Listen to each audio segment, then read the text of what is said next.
What's up, everybody? Thank you for coming back after all these many hours to yet again listen to us talk the good word of One Piece. And we are coming to you live from Sniper Island. Of course, we got the boys, Jerry and Mike with us. Y'all say hello to the good Yo, people. hello. How's it I am going? Jerry Robo Tengu Smith.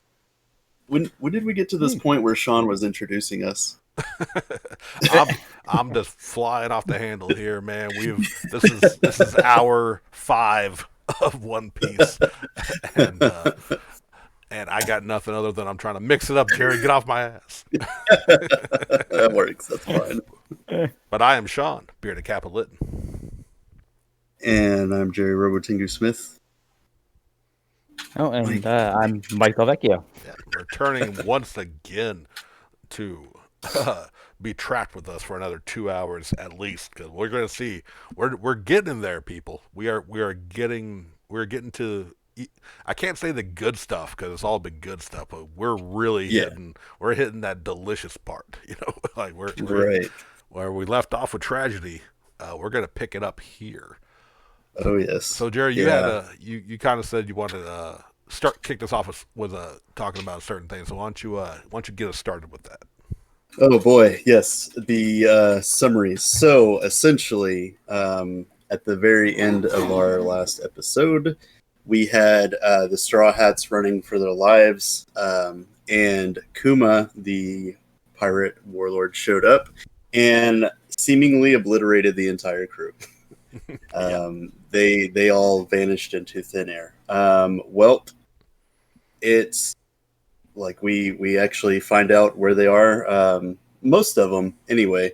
So essentially, how we're gonna do this is we'll go ahead, even though it didn't happen like canonically in time. We're gonna go ahead and run through where everyone went, and then get to Luffy last, since the story kind of follows him. Right. Right. Yeah. So So, we real go ahead. quick, because we want to explain, like, in the last part, Kuma is like hitting them, and they just Mhm. disappear, and Yeah. we find out that he has what is called the pawpaw fruit. So he has his hands are like a bear's little rubber pad on his feet on his Mhm. hands, Mhm. and whatever he touches, he can repel. Yeah. So basically, what he's doing is he's just basically tapping these people and sending them flying. But Right. it Which happens so fast that they disappear in an instant. Yeah, and it's absolutely terrifying if you think about it. Like, could you Yeah. I just mean, like, yeah. To just have a bear paw in your hand that can just launch them. And yeah. Yeah. I don't remember like if they even showed them landing, but I guess he had his trajectories down. Um, Oh yeah. well, I well, think so. so I think how it worked is whenever he hit them, they ended up in those like bubbles, right? The little paw bubbles, and then like I Okay. think so. landed through. Yeah. Yeah. It was, it was So ac- it was actually really well done in the anime. I'm more from the manga reader, but the anime Right. did really well. Where when he's hitting them, every time he hits them, there's like a pop, Yeah. which is Yeah. really cool. yeah. Oh yeah, yeah. That was pretty awesome, and it's so weird, right? Because it's another one of those powers. It's like this doesn't make any sense, but whatever. It's pretty awesome. Look, Yeah. you have a man. His name is just Japanese for bear, with bear paws and a Bible, and he can launch you if he wants to. Okay, Yep. it's because One Oh. Piece. So we find out that each of our crew has survived, and he has essentially sent them all to these different places. Uh, First, we get Chopper, who gets sent to this place called the Torino Kingdom, and he we find out that there are these like indigenous people that live there that don't really have any type of medicine, and I think like it's mostly because the medicine is being like all the fruits and stuff like that are being safeguarded by these like giant birds that live on the island that the Right. people are constantly fighting with, right? Like feuding with. Um, so we get to this point where Chopper can pretty much communicate with them. He heals one of them, and like they essentially all kind of like join in unity. Um, the birds end up what is it? Chopper comes across an ancient library where there's all this knowledge about medicine. So it's you start to see this this theme of each of these places that each person was sent to. So Chopper gets on this island. He kind of squashes this beef between these giant birds and these people that live here, and finds out that there's all these ancient medicine secrets here. Right. Then we get to Robin, who ends up on this bridge, and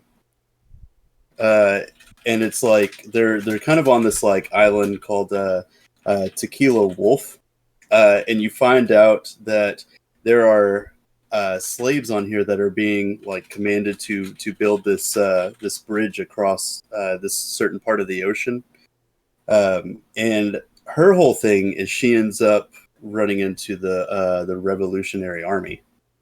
Yeah. So yeah, and that's kind of she's been all about the secrets of the world and trying to figure out what's going on, just between that. And I mean, she kind of ran into the right people for figuring all that stuff out, because the Revolutionary Army, and I don't think we've really gotten into other than mentioning that Luffy's dad is the leader of the Revolutionary Army, but they're essentially going against the world government and taking them down, and reestablishing their kind of order in it, instead of the tyrant rule of the Celestial Dragons. Right, because I mean, honestly, we hadn't really had much run-ins with them until Robin spent some time with them. So, Right. this Yeah. is kind of where Yeah. we get a better look at. We knew they existed because it's been brought up, but yeah, this is the first time we really get a good look at them, but not the last. Yeah, I mean, I don't want to jump ahead too much, but do we want No. to explain kind of why they're going to these islands, or do you want to wait until we tell everybody where they all went and then explain what the purpose of all that was? Because it actually ties into that a tiny bit. Right. Let's wait until we get through Luffy's thing, and then we'll circle back and kind of go through that. Okay. Then we get to Usopp, and Usopp has the most interesting island in my opinion. He's on this island. He meets this character named Hercules, who's like a superhero stag beetle, which is amazing. Perfect. Yes. You find out that he's on this island. There is man-eating plants, and just all kinds of scary stuff. And the big thing about this island is whenever you try to leave it, it's this essentially almost like a Venus flytrap, where it closes up and just tries to eat everything. So it gets to this point where where Hercules is like, oh, you have to eat to get strong, and then then you can make it off of this island. And it's just hilarious and amazing. It does. And I was really what's that? Oh, it just leads to the best Usopp out there. Yeah. He get For sure. he get chunky for sure. Yeah, we get he's- Chonky, Usopp, and I was living for every minute of it for some reason, just Yeah, because It's I loved it. There's a part of me that wishes he would have stayed that way a little bit, but he Mhm. had to get better. I guess he had to get lighter so he could run better. right. Then we cut to Sanji, and he's on this island, and it starts off pretty great because he's gets found by this beautiful woman who's bringing him back to life and all this stuff, and then all of a sudden they cut to this point where he sees them, and they're really in Okama, which is essentially what they're cross dressers, right? Right. Yeah. And so they get to this point where Sanji's a big ladies man, but he's not having any of this. So they're trying to track him, chase him down, and he's running away from them. So you get this whole thing where it's basically a chase that's going on Right. between him and this all the residents of this island. And then we cut to Frankie, who gets spirited to this country called Baltimore. And you actually, his was really interesting too, because this is another character that we've had mysteries around. He actually finds one of Vegapunk's labs, the big marine scientist that we've only heard whispers of, essentially. Yeah. So he gets to this island and helps these denizens of this island because there's a marine presence there as well. And he kind of has like this, I don't know, just hilarious. I love how a lot of them, like, something will happen and they'll be like, this will be known as the so-and-so incident or whatever. Because he like put on some kind of like tiger rug or whatever and then caught on fire and was running down the mountain, and like everybody thought he was like a monster, and they're like, this is going to be known as the so-and-so mountain incident. with some kind of beast. So then they get to Brooke, who is sent to Namakura Island. And wasn't his island was like these like weird like worshiping people or something like that. Like they were, I don't know. They turned kind of cultish, weren't they? Yeah. The cultists, that's the word I was looking for. But they get to the point where they're like worshiping him, and they're like it ends up being a big deal with like the Long Arm tribe and everything, and he's like using this moment to compose new music and putting like enemies to sleep and stuff like that. But he kind of gets to this point where he, kind of gets in an agreement with the Long Arm tribe because, I guess they're like big businessmen, which actually I don't know if we mentioned, but Scratchman Apu from Sabati was a Long Arm person, and essentially means like they have two elbows. Like their arms are so big that they have two elbows. Really weird. Yeah. It's such a, like, to be their own thing. He just had to add, like I said, an extra length into their arms. They have two elbows. But yeah, it's a thing. Yeah. It exists because One Piece. Yeah. Right. Yeah. So he kind of gets into this point, and then we get to Zoro, who is arguably has the coolest adventure like in this whole time.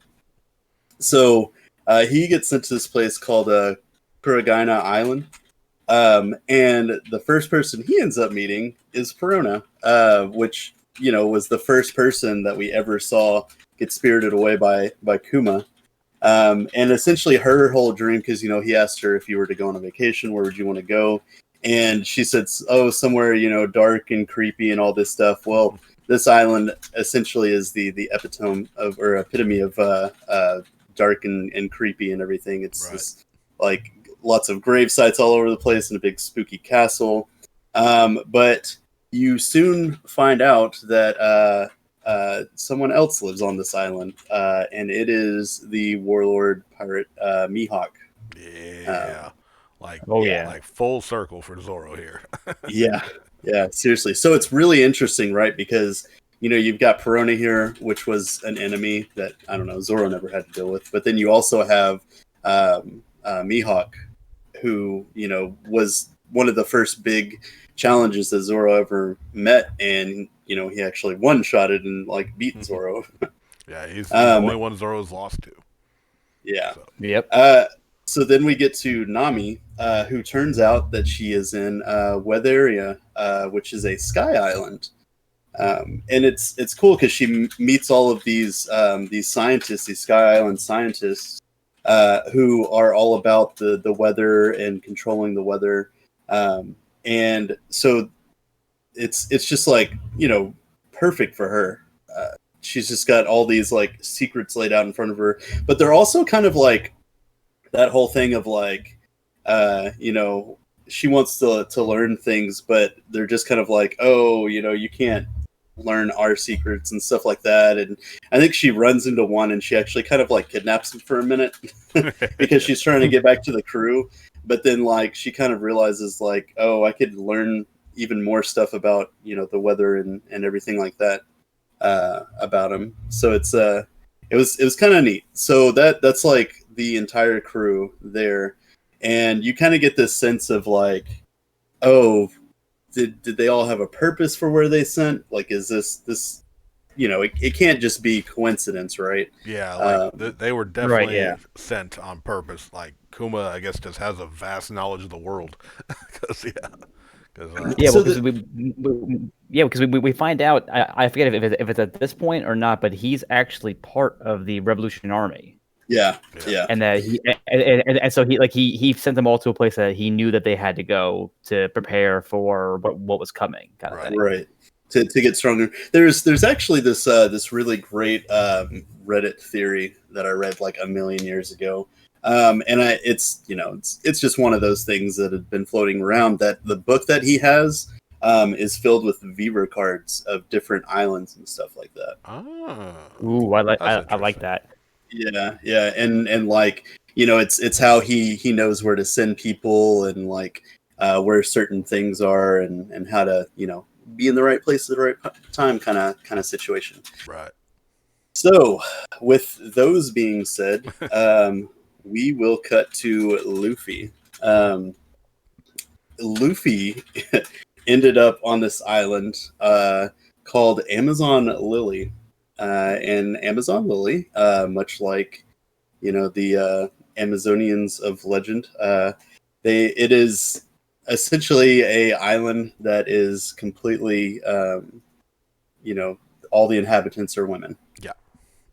And it's really cool. Like I like how they sort of laid them out, because um, they're Amazons. They use bows and arrows, but their bows are actually snakes, right? So Yeah. they all have like a companion snake, and the snake like turns its body into a bow whenever they go to shoot it. And I think they all have like a form of hockey, right? Well, yeah, because Amazon Lily is when hockey like actually officially gets introduced, because Right.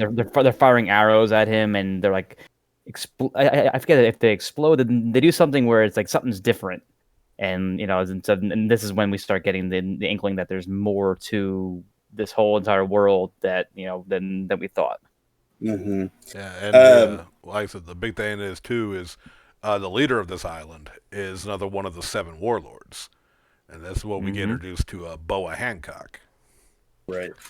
who And yeah, go ahead. I think no, I was just gonna say, pretty sure this is the first introduction of her, which as the arcs go, we're like, oh, it's a warlord, so they're gonna have to fight, right? Right. Because that's how warlords have been until we, Right. I Yeah. guess, got to Kuma. But we end up finding out, after this long like whole trial of like Luffy fighting her two like sisters that are her two like leaders or captains or whatever. Yeah. And they actually have snake powers, so they can turn into different types of snakes. Which it's kind of like, It is the of theme. course, because of course they do Yeah. on this island. Um, so they he ends up beating them, and the whole reason I think he was fighting them is because there was one girl that helped him, and they were going to sentence her to death, and he was essentially like fighting for her. And then this whole like thing ended up happening. Boa Hancock's got an interesting attitude, by the way. Yeah. Like She has one of my favorite shticks throughout the entire series, where she's so high and mighty that she looks down her nose at people so far that she bends back like she's doing limbo. right, All while and it's just pointing like, at you in judgment. yeah, It's so it, over the top and so fantastic at the same time. right. She even kicks a puppy in the first episode. I'm pretty Oh sure. damn! The first time she pops up, because she's like walking and everybody's like basically worshiping her, and a puppy like walks out like in front of her or something, and she's like, "Get out of here!"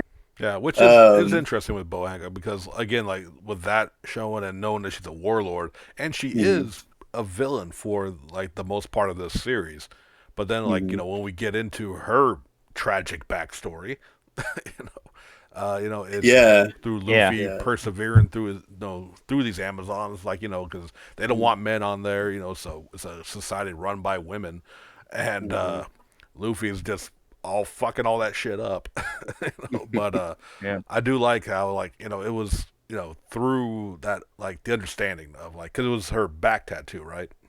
Yeah. From Boa. Right, because her backstory it's and this is one of the things that I love about Oda and how he intersects a lot of the stories.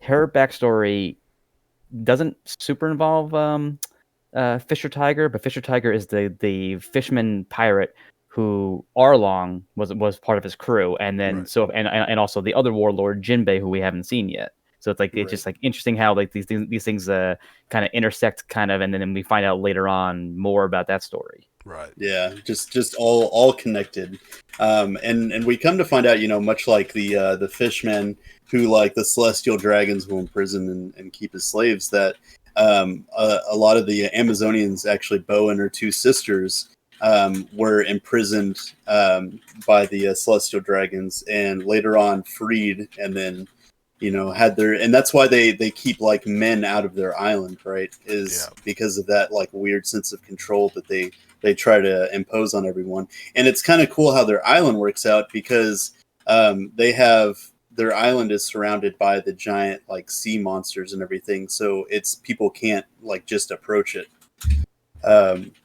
We end up getting to this point where everyone everyone is essentially just completely head over heels in love with Bo Hancock. She has an ability that basically enslaves people, right? Yeah. She does, like, this little heart symbol with her hands, and she, like, shoots out little heart beams or shoots people. Yeah, because if you have because she's a ridiculously attractive woman, and if you have any kind of, like, in love with her, or any kind of, like, you just catch yourself having some feelings, she can petrify them. Right. Yeah, she's basically One Piece Medusa. Yeah, absolutely.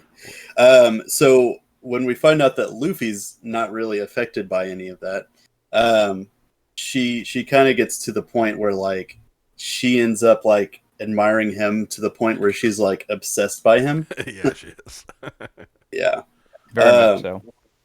Yeah, the area around the island, by the way, is called the Calm Belt, and that's where all the monsters pop up. Right. Trying to find my place here. But I do like how they kind of, like, address that. Like, Luffy, it's not that he's not interested in women. He's just like, he ain't got time for that right now. That's kind of the thing. He's just like, her charms don't work on him, because right now all he cares about is being the Pirate King and getting back to his crew. Exactly. So like, laser focused. Yep. So he's like, you know what? I got to get bros before hoes right now. I ain't got time for you yet. I say yet. That's my own personal, like, we'll see what happens down the line. But I'm all for a Team Boa. I know some people have other anime fans who like her ships. I think Boa would be a good piece for him. Yeah, 100%. and she actually mentions, since you brought it up, Mike, that Fisher Tiger was the person that saved her and her sisters.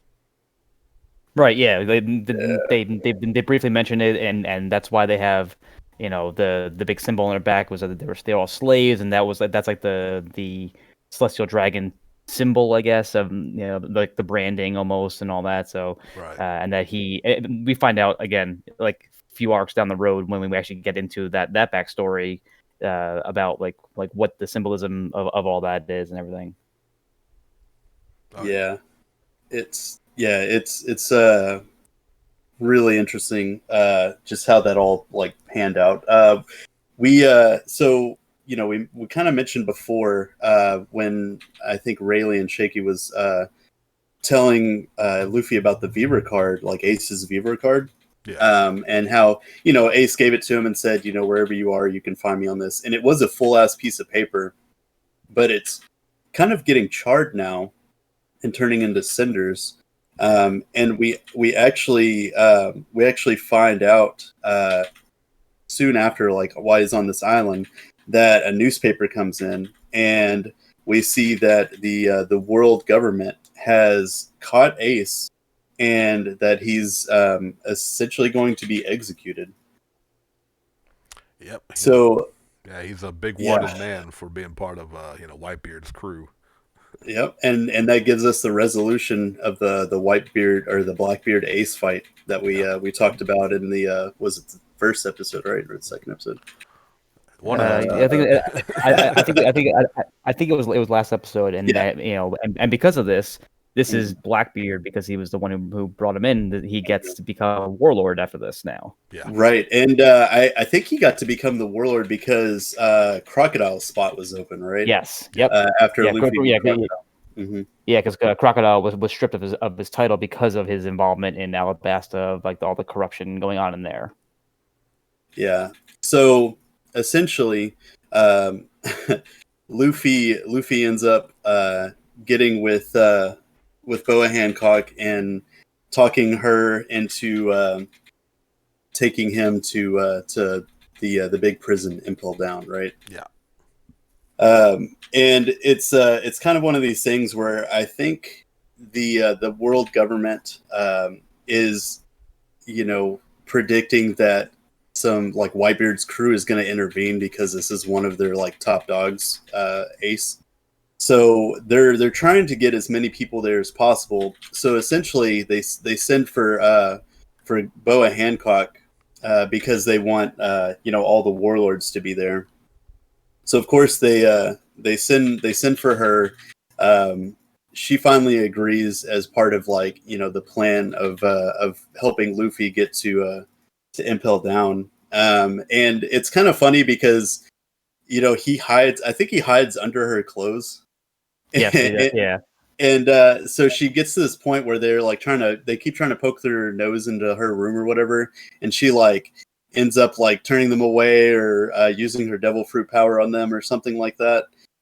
And they're like, holy shit, she's eating so much food. She's going to eat all of our stocks of food, because, it's actually Luffy that's eating it all. They just keep bringing her, like, these huge, like, things of food. Yep. So I can't remember for sure. I don't think, because she was supposed to be going to Marineford, right? Right. But I think she accepted to go to Marineford, but then using her status as a warlord, she was able she under the guise of going to, I guess, visit Ace or whatever. So she used that as an excuse to go and then get Luffy there, like sneak him in kind of thing. Right. Yeah. So we get to this this point where we see this prison, and honestly, whenever they were first pulling up from it, not from, like, the military presence and everything that was there, but it doesn't look too, like, intricate and wild. But then we realize that the real prison is under the ocean. Right. It's basically like a Dante's Inferno style thing where like there's, like, multiple levels going down, and each level that goes down is like a worse, version of the one before. So, like, each level has, like, there's a perpetual snow going in one. There's one where it's like all, I think, isn't one like all spikes and something like that? Yeah. It's getting more and more torturous as it goes down. Yeah. Entering hell. Right. The good old so let's see. I think I got them here. Crimson Hell, Beast Hell, Starvation Hell. Holy shit, these are so long.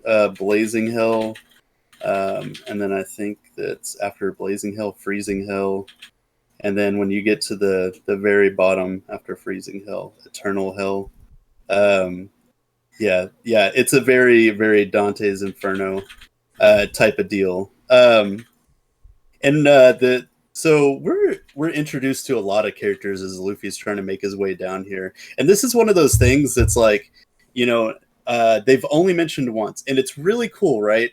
So they're like, only one person has ever escaped from this, and it actually kind of makes one of the movies canon without really making it canon, right? Yeah. Oh yeah. And it was Shiki the Gold Lion, which if you've if you're into One Piece, if you're not into One Piece, I would recommend this movie anyway. Even if you want to watch like a cool movie and just get like a taste of what One Piece is about. Yeah, Strong World was Strong World. very good. Yeah. But you know me, One Piece Strong World. Yeah, I'm not a big fan for. It doesn't make any sense. It's a habit I probably need to stop. I need to try and go back and watch them. I'm not a fan of movies of long running series because while they may have some cool fights, sometimes it's just like they don't affect anything or show anything. Right. So right. I often avoided them, but I gotta admit, most of the One Piece movies or even the OVAs and little shorts they've made have been fantastic. Yeah, and it's kind of an interesting thing, right? Because until I think Strong World came out, I don't think Oda worked really closely with like character designs and stuff like that. Not at all. Yeah, direction. And Strong World was actually his first one that he really was involved in. So it's pretty cool that that one was, and you could actually really see it and feel it with just the styles of character and the clothing and stuff that was in the movie. Like it was really well done. But getting back into Impel Down, the place that only one man alive has ever broken out of, we end up seeing Ace through Boa Hancock's eyes, and then as we meet him, we also meet another, or as we see him, we also meet the other warlord that Mike mentioned earlier, Jimbei. Don't they call him like Jimbei, the son of the sea? Yes, he's basically he is a whale shark fishman, and he is he was the second warlord we ever heard about back in Barate time, but never saw until now, and he's basically like a giant kung fu master fishman. Right. Fishman karate, sir. Oh, sorry, yes, Specific that's right. Fishman karate. So I can't actually remember why Jimbei is there though. Do you guys recall that? Because like I am like drawing a blank on. Honestly, why I don't. Like I know like certain warlords like were butting heads, and maybe it might have been some manipulation. But I mean, we got a lot to cover. He's in there. Oh yeah, he's there. He's there for reasons. I don't think he ever really did much as a warlord. Cause I think he would still kind of go against the world government for the fish. Yeah, I think we find out when we finally get to Fishman Island in the future that he only joined to kind of save the island kind of thing, basically grant them immunity. Yeah. Yeah. So we are going through this prison, and one of the first pirates that is imprisoned here that we run into, one of Sean's favorites and a fan favorite in general, we run into Captain Buggy. It is the return of the Clown Prince. Yes, Buggy returns, and this is actually what made me fall in love with Buggy. Was this arc, just his reluctant teaming up with Luffy. He gets drawn into the plot, and just how he helps and how like his interactions with him, as well as the other people that we're going to get into that that get involved with what Luffy is scheming. To me, is just amazing. Yeah, and that's one of the cool things about the series is reoccurring characters, and we get a lot of those. Another one that we get introduced to is Mr. 3, the Wax Man that was on Crocodile's crew. Oh yeah. He's like here beat up, still got his hair in a 3. So that's all good.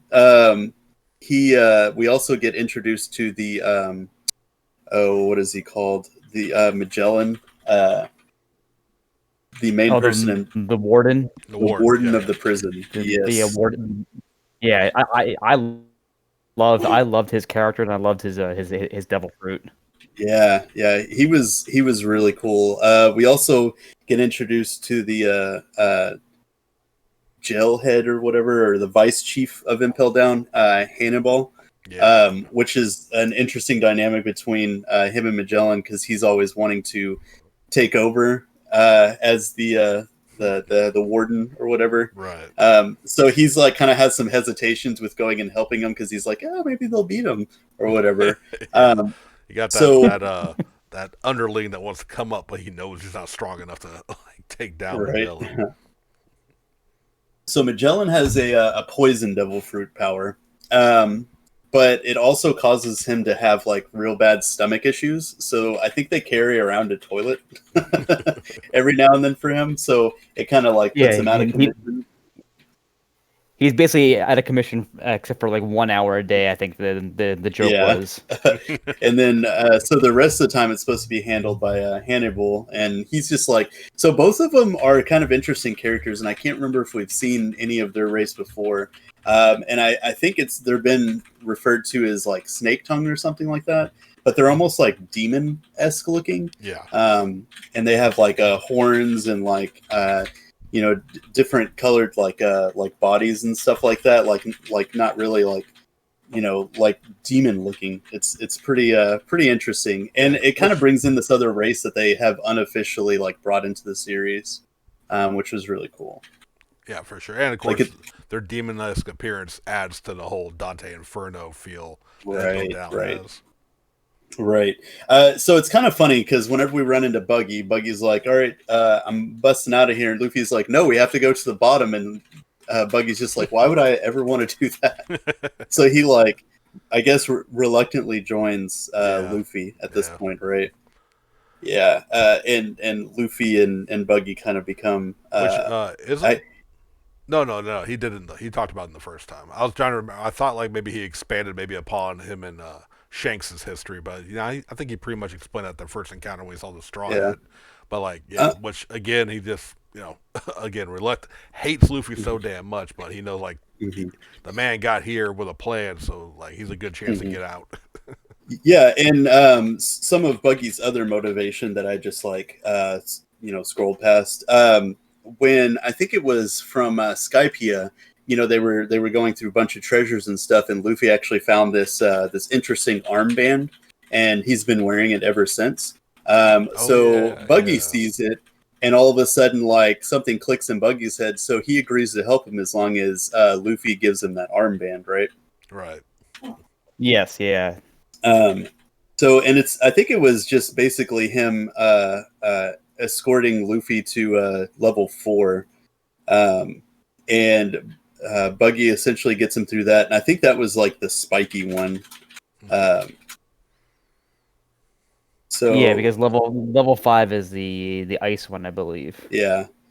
Yeah, and it was really interesting because it was like blades of grass that were dyed red with people's blood because it was like just really weird. And that's whenever we get into that weird thing of like, as long as like Buggy's feet are under him or whatever, he can float or something. I don't. Well, he can float all his body parts, but his feet can't leave the ground. Gotcha. So his feet had to like make it through that while him and Luffy floated above. Right. So then they get to he falls down a hole, and he gets to level 2 where he runs into Mr. 3, who's in Beast Hill, which has all of the weird like almost Manticore. Actually, I think they called Manticores. I feel like they were called Manticores. I think you're right. They were like awakened Zoan fruit things. Right. Like it was like a bull and a cow, and but they were like a step above just a plain thing. So then they looked really weird. Yeah. I think Basculus in level 2. But anyway, Luffy making short work out of some of them. So I think at that point, the Marines come to grab Ace, and Magellan goes to fight Luffy. Luffy ends up getting like mega poisoned, right? Oh yeah, super effective. He uses poison, super effective. Yeah.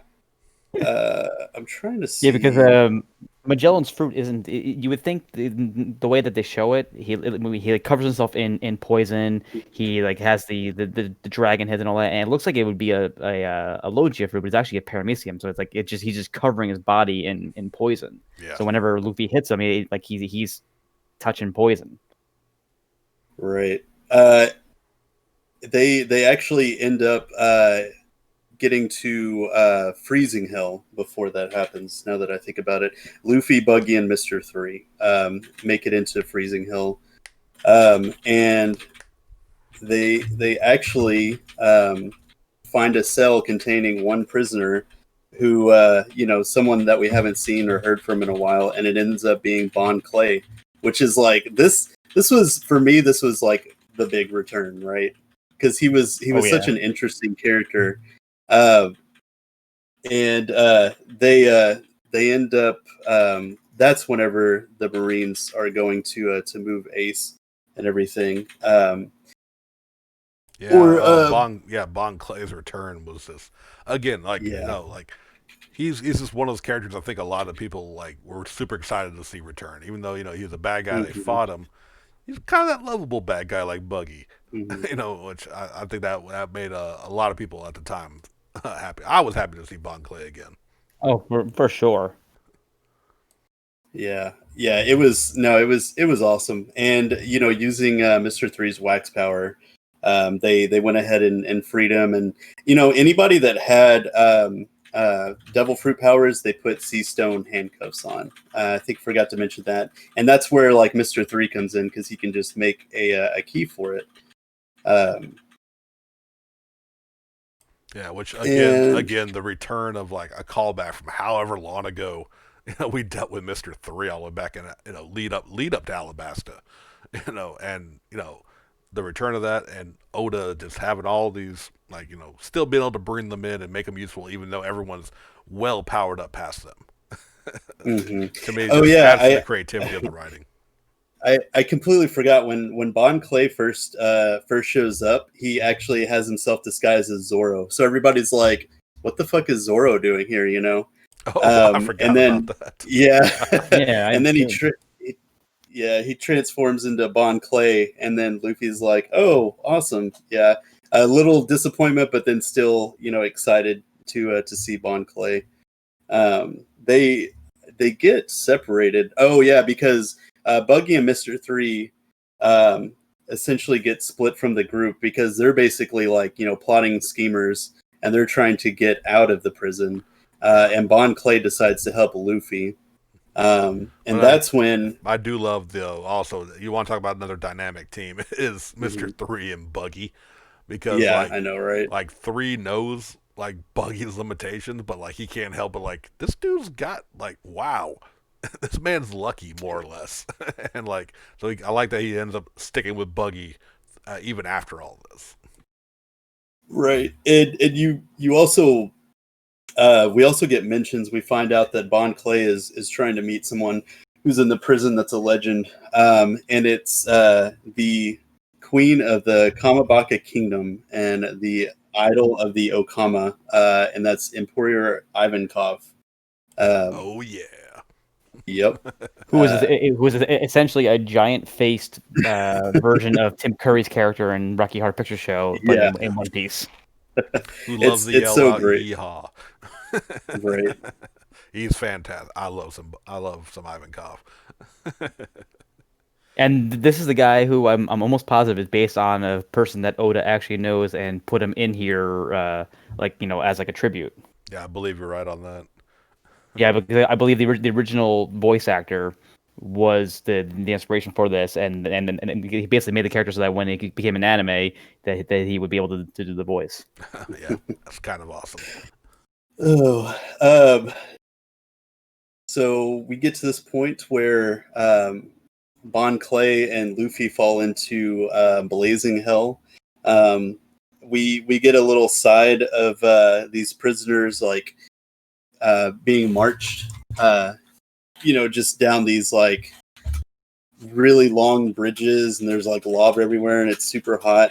And a prisoner tries to escape, but runs right into somebody and they headbutt him, and like he goes flying into the lava. And we find out that it's none other than Daz Bones, Mr. Number One. So we're essentially getting reintroduced to all of Crocodile's crew, which, you know, spoiler for later. Right, the return of Baroque works for sure. Yeah, 100%. Spoiler for level 6. Yeah. So Hannibal, Magellan gathered up his guards to intercept Luffy's group. We also get introduced to another jailer there named Sadie, who's, you know, essentially like it's short for sadistic because, you know, she loves pain and torture and all that stuff. Because of course she does. Yeah, right. You know, hey, everyone's got one of them at work, right? I mean, definitely in a prison like this. So yeah, not too surprising. Yeah. We finally get to a point where you know, Luffy is fighting Magellan, right? And it's one of these things of like, you know, his entire body is made out of poison. So the more you like hit him and touch him, which is Luffy's like MO, is you get poison more and more. And it's like essentially just hurting Luffy each time he hits him. And so eventually they're just like, he's just completely just messed up. Luffy gets also hit by a chloroball, like a poison bubble from Magellan that explodes and like just hurts Luffy and just it's a real mess. Like it's not, this prison escape is not going well. Right. And essentially they end up Luffy and Bon Clay end up getting away.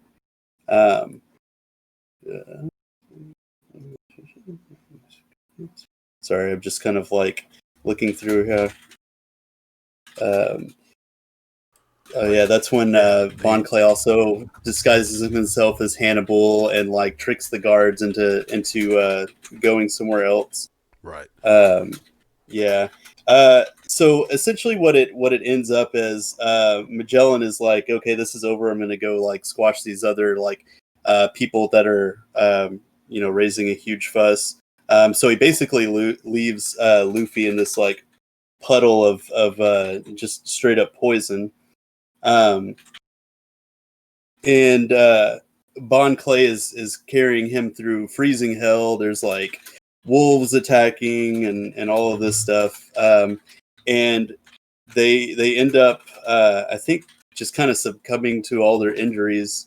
And like that's whenever we get introduced to the Okama Queen, Ivankov.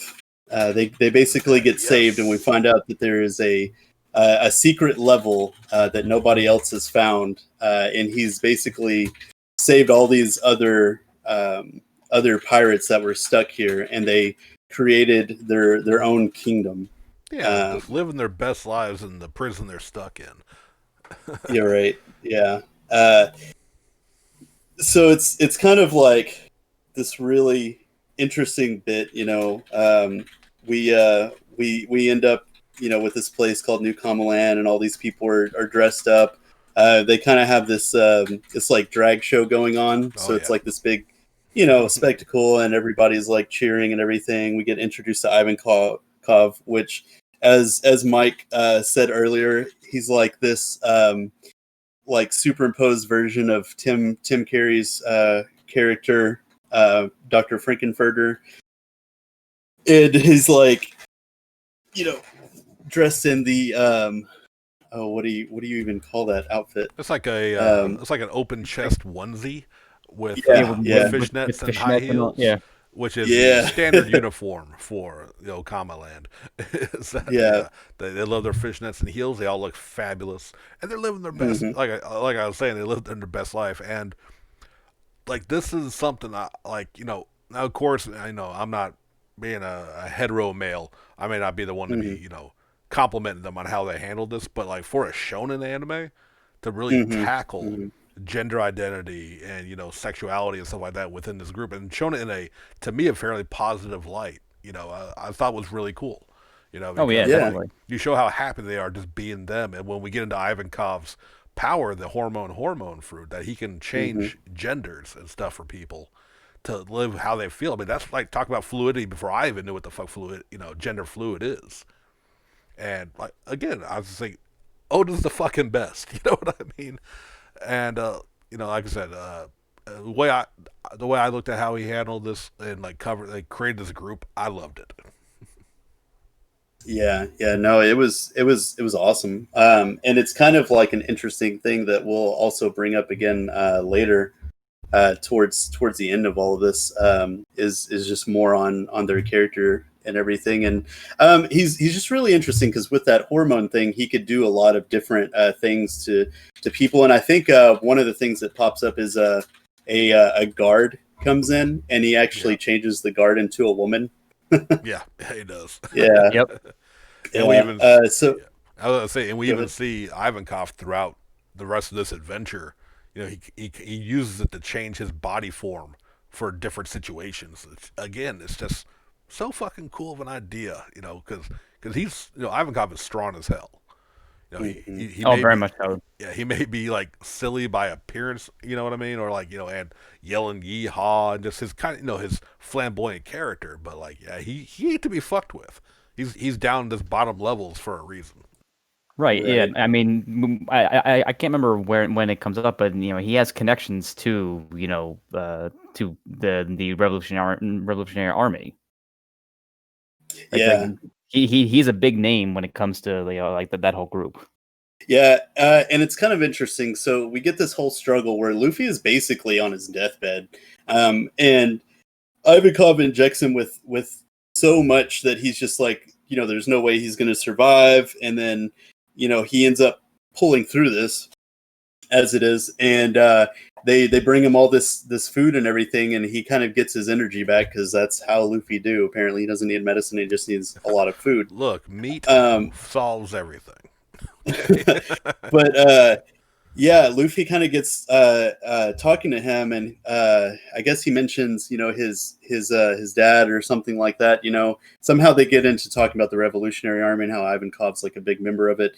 And Luffy says something that he's from the East Blue. I think it was his name, Monkey D. Luffy. Yeah, I And think that's he's because that's like, all he oh, had. Yeah, at yeah. that point, 'cause he doesn't know Dragon.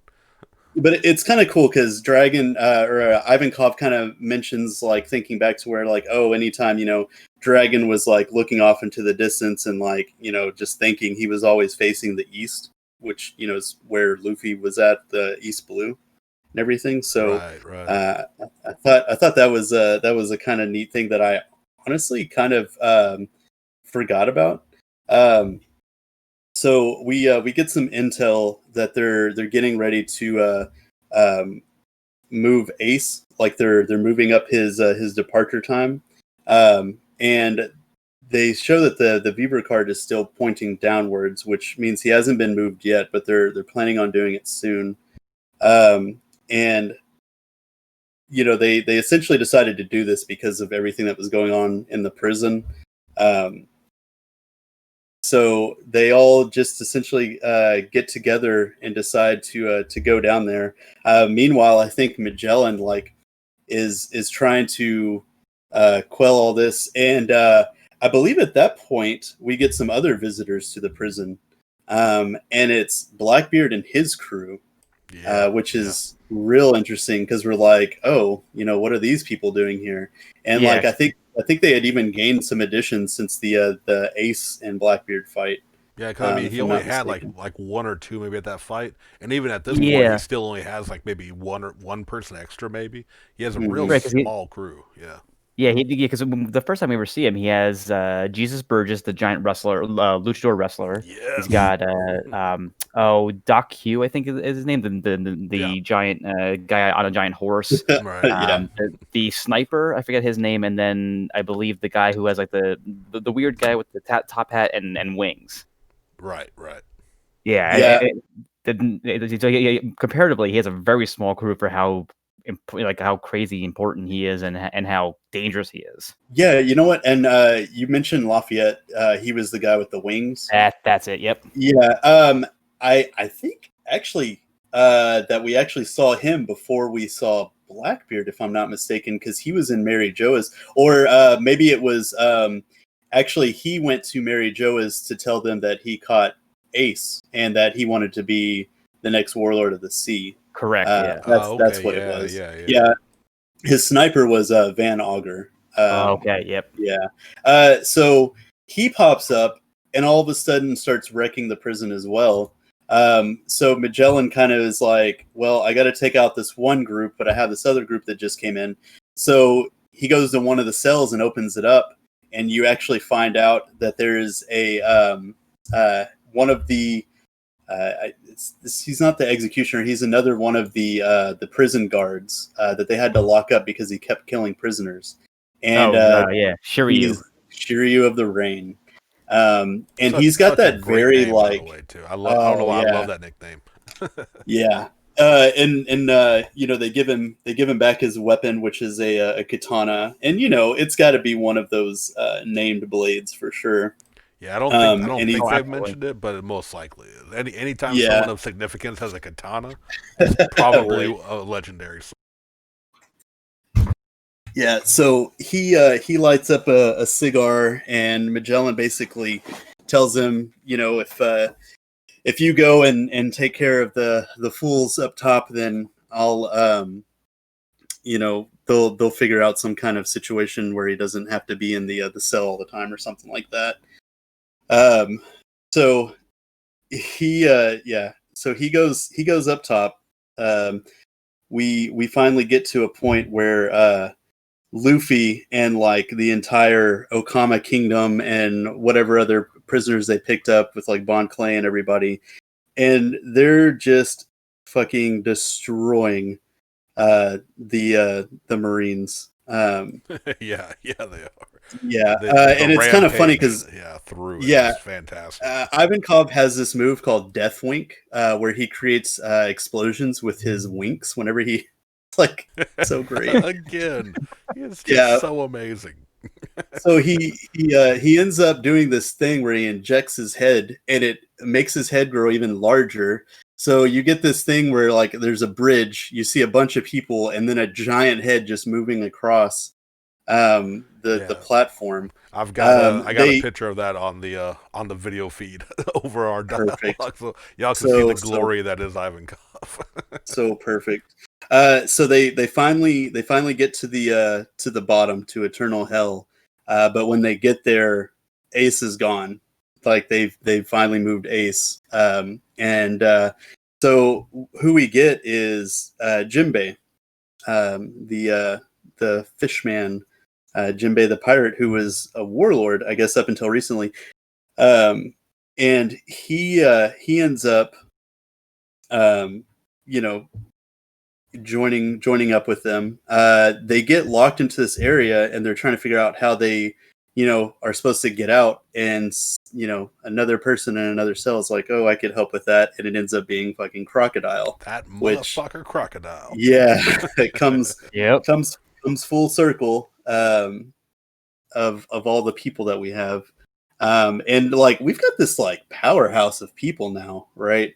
You've got Crocodile, Ivankov, Jinbei, Luffy, Bon Clay, and I think Daz Bones was actually with them as well. Yeah. The only ones that are kind of like still in the prison but not with them are Buggy and Mr. 3.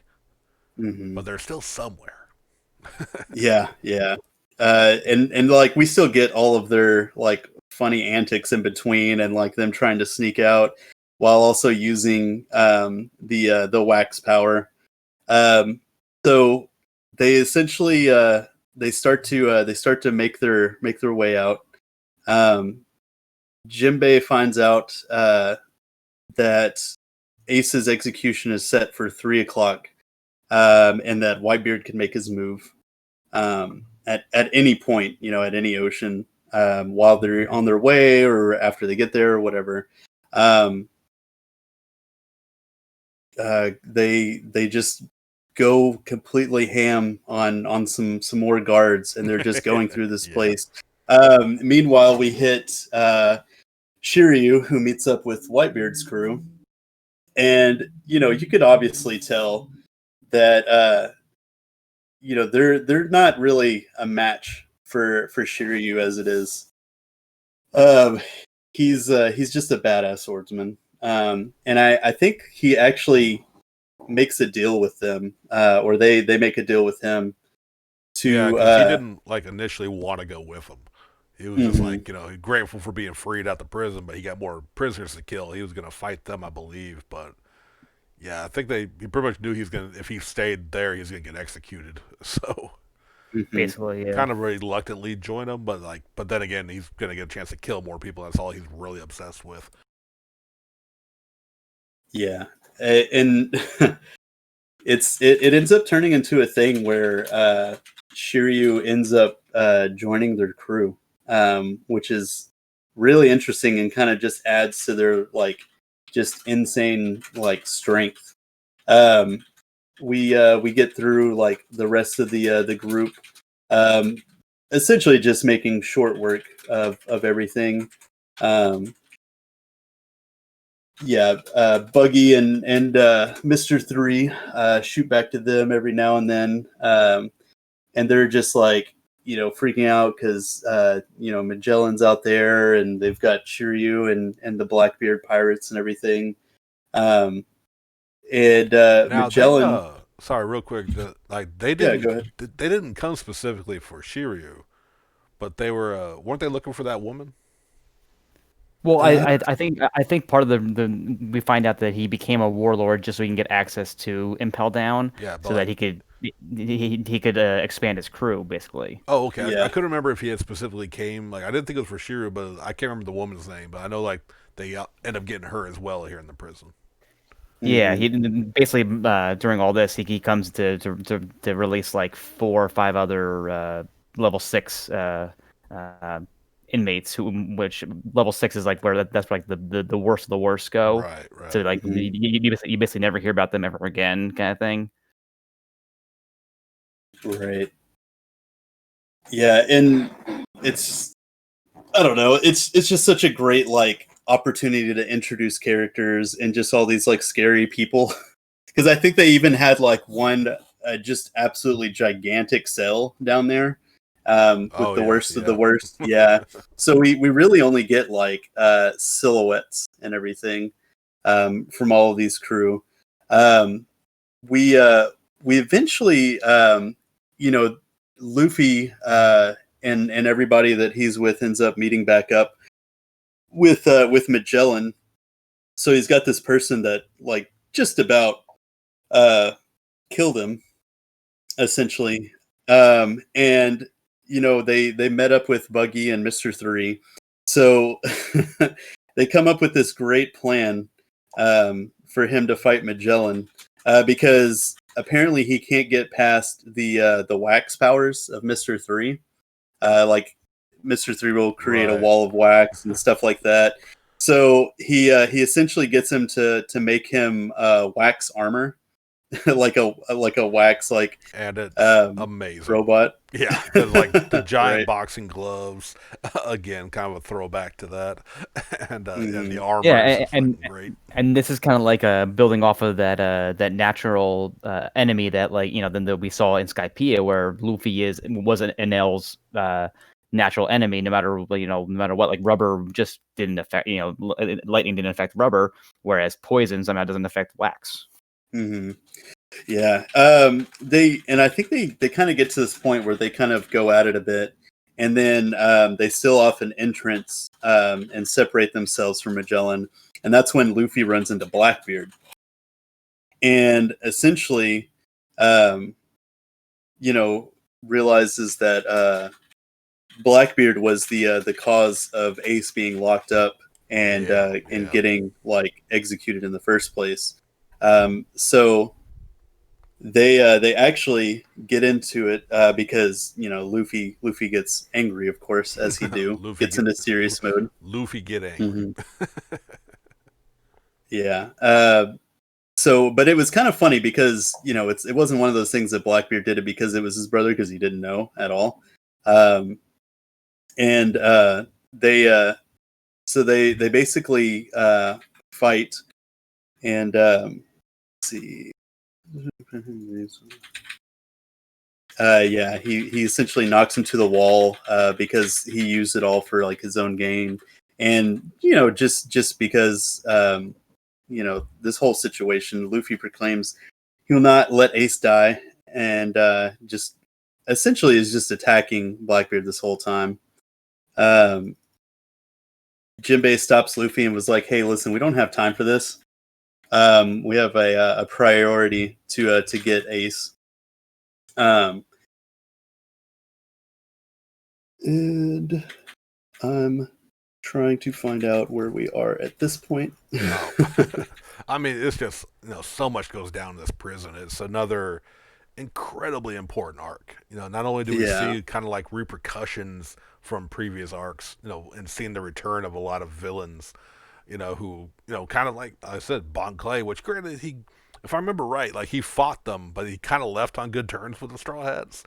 He was like they had like they had a understanding, Right. that they were, of a similar ilk. They just happened to be on the wrong side of, a confrontation kind of thing. Right, and Mr. Three and Buggy teaming up, like Buggy just kind of like he's still acknowledging he hates the Straw Hat.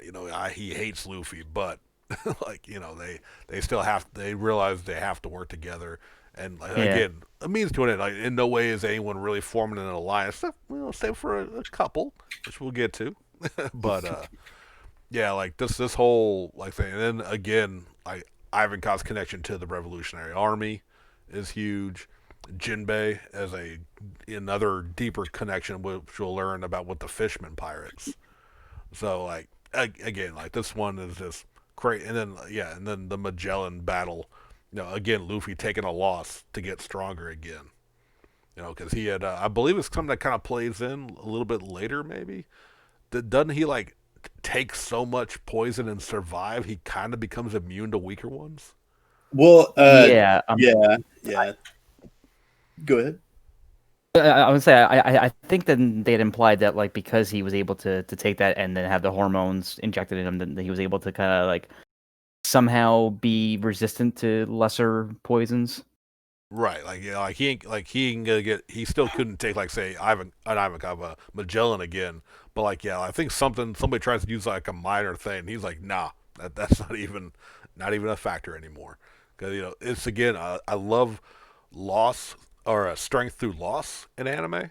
Because a lot of times it's really easy to make the shonen protagonists just win all the time and get stronger through a normal battle. But like the comeback, you know what I mean? I've always really loved that about One Piece. For sure.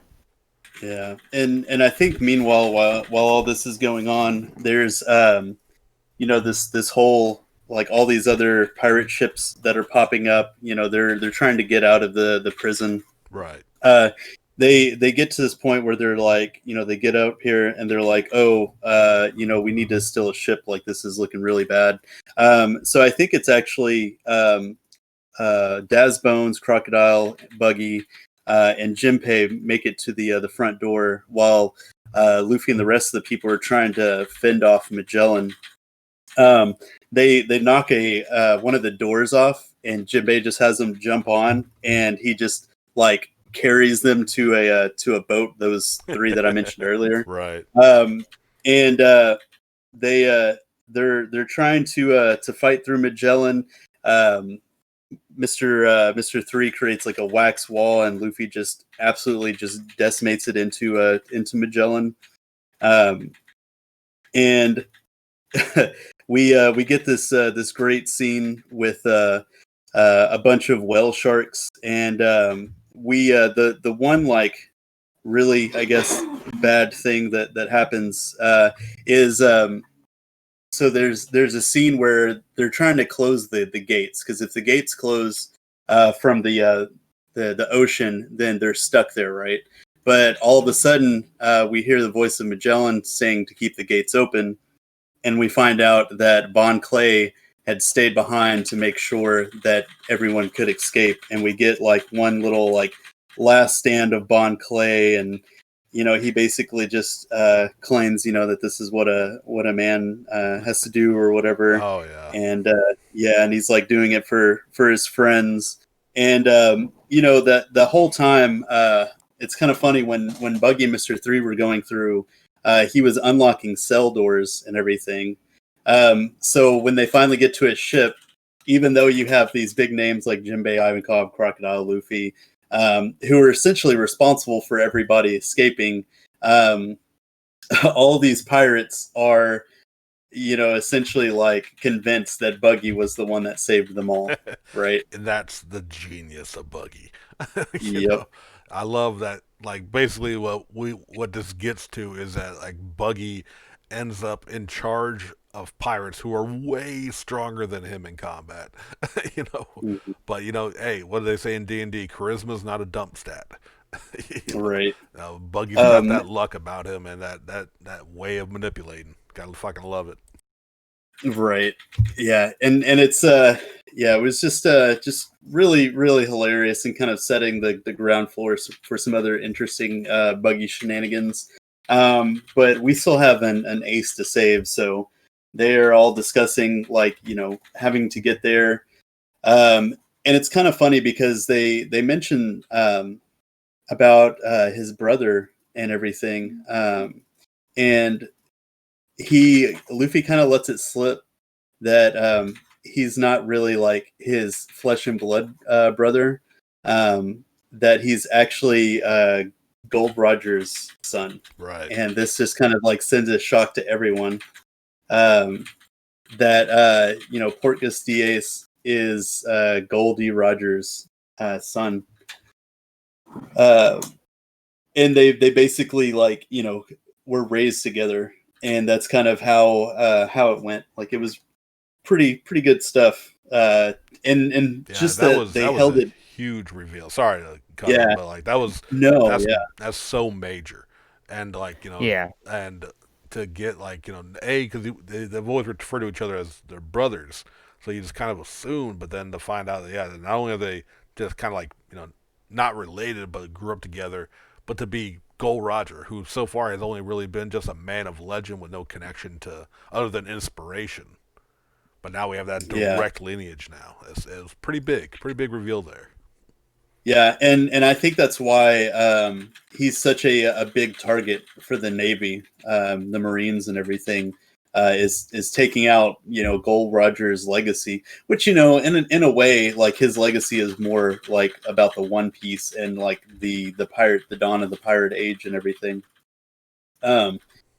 So then they start basically setting the stage for the Marine Ford arc, Marine Ford, the War of Marine Ford, the Summit War, yes, as it'll be known. Oh boy. Yeah, and we just see all of these like Marines gathering, and we get admirals, and I think that's whenever we first meet Akainu, our third admiral that we hadn't seen, because we already saw Aokiji and Kizaru, and his whole motif, like because Kizaru wears yellow. We know that his whole ability is he's a Logia that uses light. We know that Aokiji is he wears blue, and he has ice Logia. And then we get Akainu, who's red, but we don't really know what his thing is. But we can make assumptions at that point of what's going on. We also get a lot of the warlords start showing up as well.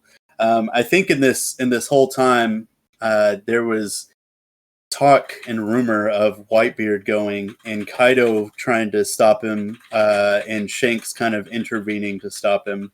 But we know that there's some kind of movements going on just based off of the intel that the Marines have. We get to this point, where they bring Ace in, and of course Garp. Garp's Luffy's grandfather. Garp also, helped in the raising of Ace a bit, as we kind of see back and forth. and he's just kind of like on this weird like fence. He's like, you know, I don't want to see him die, but at the same time I have to do my duty and everything, my job.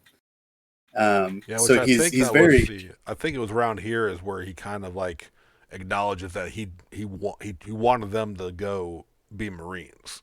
right. Like he had Yeah. tried to avoid this conclusion. Like he kind of foresaw it, or was worried this would happen if they went down the path of pirates. Hmm.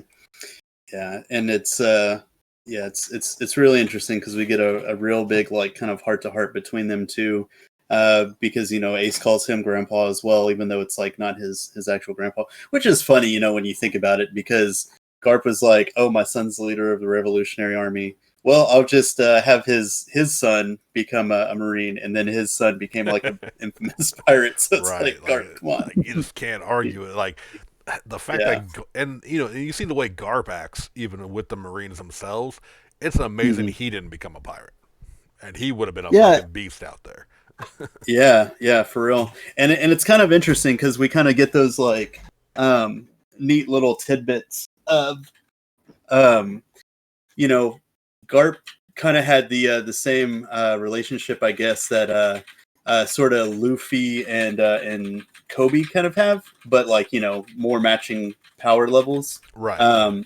Where like they're friends, but they can't show that they're friends because they're on opposing sides.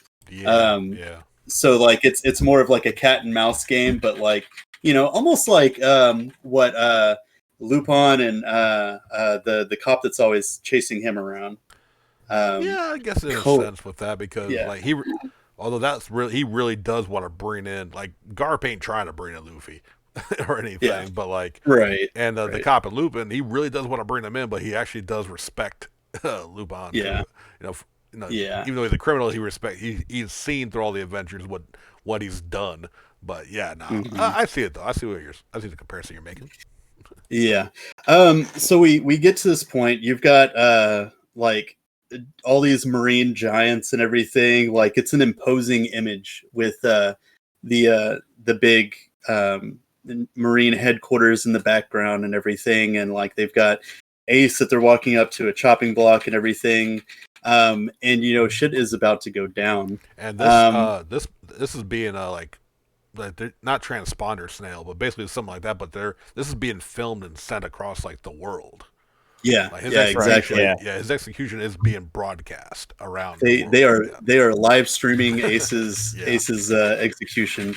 Yeah, because it's basically telling the world like you all admire Gold Roger. Well, we have his son, and we got him, and now we got his son too. So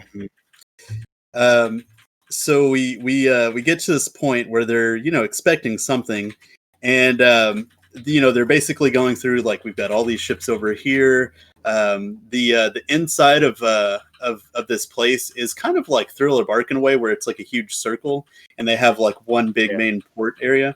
Well, something starts to bubble around there, and fucking Whitebeard's entire fleet pops up out of the water. Ooh, yeah, they do. They have the bubble coating that you need to get to Fishman Island, or go down into the ocean, and they all just one after the other pop up out of the ocean, like in this just amazing scene of like the freeing cavalry's here. Right. We're not gonna let this stand, this execution. Right. And then there's this. I was Go going to ahead. just chime in was this is the first time you see a pirate armada. Like it's Right. not just everyone Oh, yeah. piled onto one big ship. He's got a fleet of ships, each with their own commanders to have their own crews. Like Mhm. Whitebeard. He was he's a Yonko, one of the four emperors. But like I don't know, at this point we had not seen anyone outside of just a pirate with their one ship crew, and just to see like like his ship is a huge ship unto itself. Isn't it the Moby Dick? Yeah. I believe. Yeah. yeah, So like that rise, and then you just see more and more popping up, and we could spend hours just talking about his commanders because they're all legit badass. But we know we're gonna give a shout out to everyone's favorite though. Yeah, seriously, like it's a humongous crew. Like it is just insanely big, and their whole thing is we're here to free Ace and chew bubblegum, and they're all out of bubblegum, so they're essentially just gonna fuck this entire Yeah, area. because like if any pirate crew, because like I said, it's the Whitebeard family, and is like could go head to head with the Marines at this point. They are the only one. Like they stepped in at picking Ace. You know what I mean? Mhm. Like, but they knew they knew what they were bringing in. But like it's Mhm. just like at this point in the series, it was just so damn cool and impressive to see the scale of Whitebeard's crew for sure. Yeah, and it's kind of cool because we also get this sort of backstory of like Ace trying to go out and make it on his own, and then like encountering Whitebeard's crew. I think he starts fighting Thatch instead or first, and then like Whitebeard pops up, and Whitebeard's like, "Hey, join my crew," and he's like, "No," and so he basically one shots Ace and like brings him on, and like he ends up becoming a prisoner first, and then he ends up joining the crew and the family, and then becoming the second division commander. Right. Um, And Whitebeard's yeah. real interesting too because in One Piece, often like power equates to size. Like, Mhm. because some people are just normal humans, but they'll tower over Luffy or just be really big, people. And usually that's equivalent to their strength. But Whitebeard's the first time they mentioned that he might have giant blood in him. Well, Mhm. that's right. Yeah, I remember. I completely forgot all about that. Yeah, like to me, it's always interesting because we never heard about any of. We've met the giants of Elbaf, but this is the first time like we've had like maybe the indication that like there was some half giants out there, but it may also have just been a legend, part of his legend because he's huge. He's a big Mhm. dude. Which we know, Yeah. in a world of big guys that aren't giants, he's a big motherfucker. You know what I mean? But And, like yeah. and just like him being big as well, like we've heard people warning, like if he gets here, he's basically a walking calamity, right? Yeah, Because of his ability. he's just a Yeah. natural disaster in human form. Yeah. Yeah, Yeah. for sure. And we find out why, because he has a devil fruit power called the Gura Gura no Mi, and it's Right. a earthquake ability. And Yeah. basically, to open it up to set the stage, he uses it to basically create a freaking tsunami. Yeah. And they're headed straight for a marine fort, and they're about to wipe everything out. When all of a sudden, freaking Aokiji stands up and freezes the entire like area that they're in, and all of the waves and everything.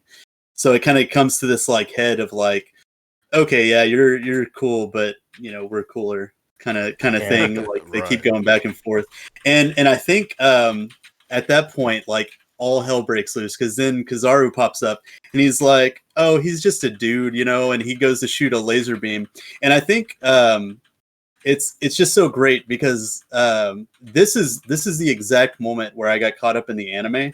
Right before I started reading, Oh wow. this Okay. laser beam was going down. I'm like, oh man, what the hell could even go against a guy that's made of light, that's laser beams and stuff. Like they're like way outmatched. And then all of a sudden, someone that we keep seeing in the background every time on his crew, on Whitebeard's crew, steps up and jumps off the ship, and he's a goddamn phoenix, and he blocks Yep. the fucking laser beam. And So like, Whitebeard this- has a crew member named Marco, and he's Marco the Phoenix. yeah, a blue flamed. He is a. Is he a Zoan type?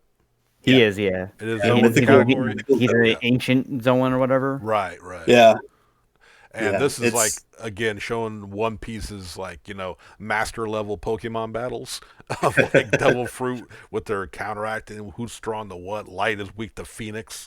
It's Right. that multi-layer Pokemon battles that we're not even ready for. Oh right. Yeah, and we just start getting these like all out like just fights. The war has essentially begun, and we get another crew member on Whitebeard's side named Jozu, and he turns out to be a Paramecia type who could turn his skin into diamonds. Which is It'll- just and- awesome. Yeah. Armored up. Yeah. and it just turns into this like really incredible like just struggle between the pirates and the Marines, and you have like your top tier like pirates from around the world. One of the other ones that I really like, and it was actually my first portrait of pirate statue that the crew got me, was the Whitebeard swordsman Vista. Who's like this big, muscly, mustachioed man with two swords, and I think he's actually he ends up kind of dueling Mihawk a bit, and honestly, like seems like they're kind of standing on equal ground almost. Yeah, because they're both human, just master class swordsmen. I was also going to mention, because you mentioned Jozu, in the middle of all this, doesn't he? It wasn't him that betrays Whitebeard for a second. No, not him. It was a guy that we like didn't see until it happened, kind of thing. Yeah, but you know, just like because there's enough going on, but in the middle of it, one of his men try to turn on Whitebeard, and he forgives him. And it's like we have an emotional moment in the middle of a fucking war. You know, because we still get that because he's family. Yeah, it's so good. And I think that person, that particular pirate, actually stabbed him. Yeah. Oh yeah, he ran him right through. Yeah. Whitebeard takes some damage. Sword. Yeah, and I mean he basically just you know like hugs him and is like, it's okay, I understand, blah blah blah. You know, we also have our like a giant that pops up in this, right? Little Oars Jr. Little Oars Jr. Which you know, going back to Thriller Bark, Oars, the giant, you know, monster that we had all the shadows and everything in. This is like his descendant, Little Oars Jr. And like apparently him and Ace were really big friends, and they got along together. And I think we actually get a little snippet of him making Oars a hat, and it's one of those samurai hats, and he learned to make that somewhere, which, you know, is another one of those of those things that's foreshadowing, foreshadowing to another place that we'll end up to. So you know, you have this fucking giant that's going towards the platform, but you know, with everything going on and everyone that's fighting, they end up.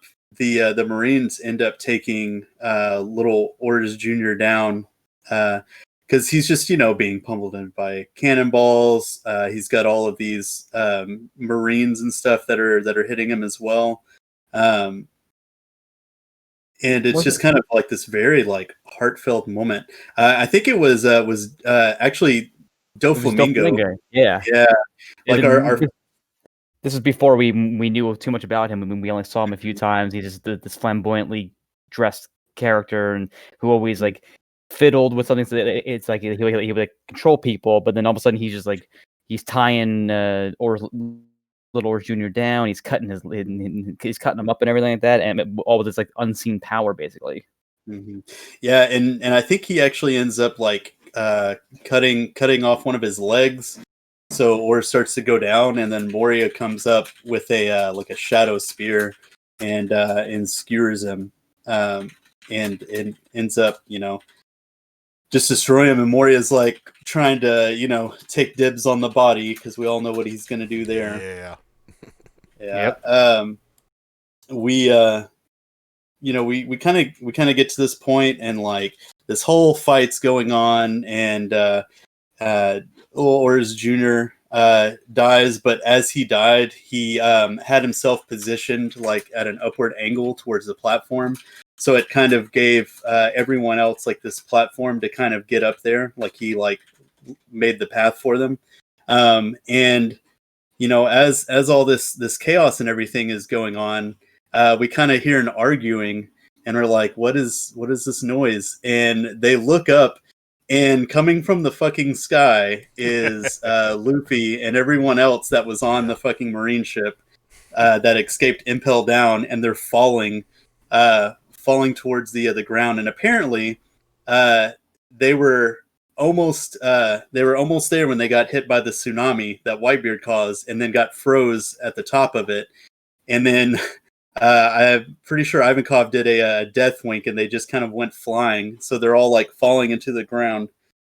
Um, they get down there, and yeah, like Luffy makes a real impression on Whitebeard, right? And Yeah.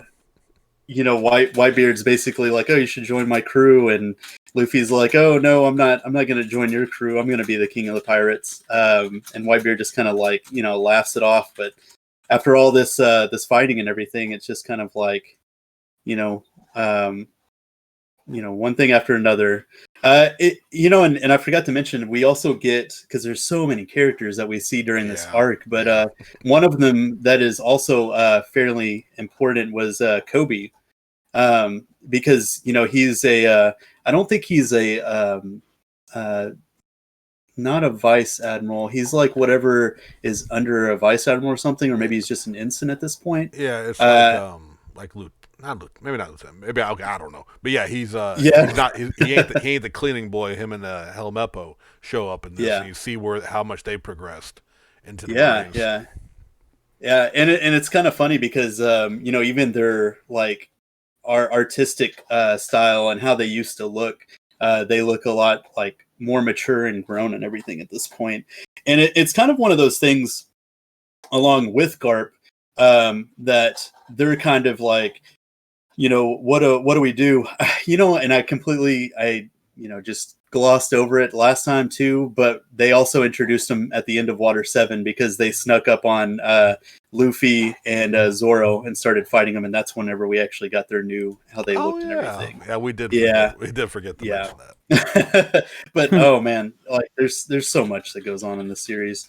But anyway, we kind of we see them, and they're kind of having the same like aside, like, man, I don't really want to fight Luffy, but I'm with the world, the world government and the Marines and everything. And they kind of have this thing of like, sort of like, oh, there's like evil Marines out there. So Kobe's whole thing is like wanting to reshape the Marines essentially. So it's just this long, arduous struggle.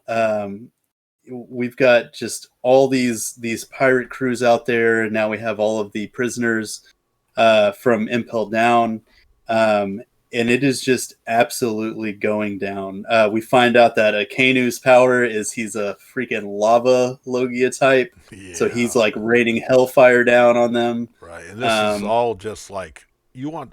Our words will not do justice to the way the anime and the manga made this. For Luffy to get from when he landed up to Ace is like just one of the most tense struggles of the series. Like, because everyone from even just basic enemies just blocking his path to one point he's literally face to face with all three of the admirals.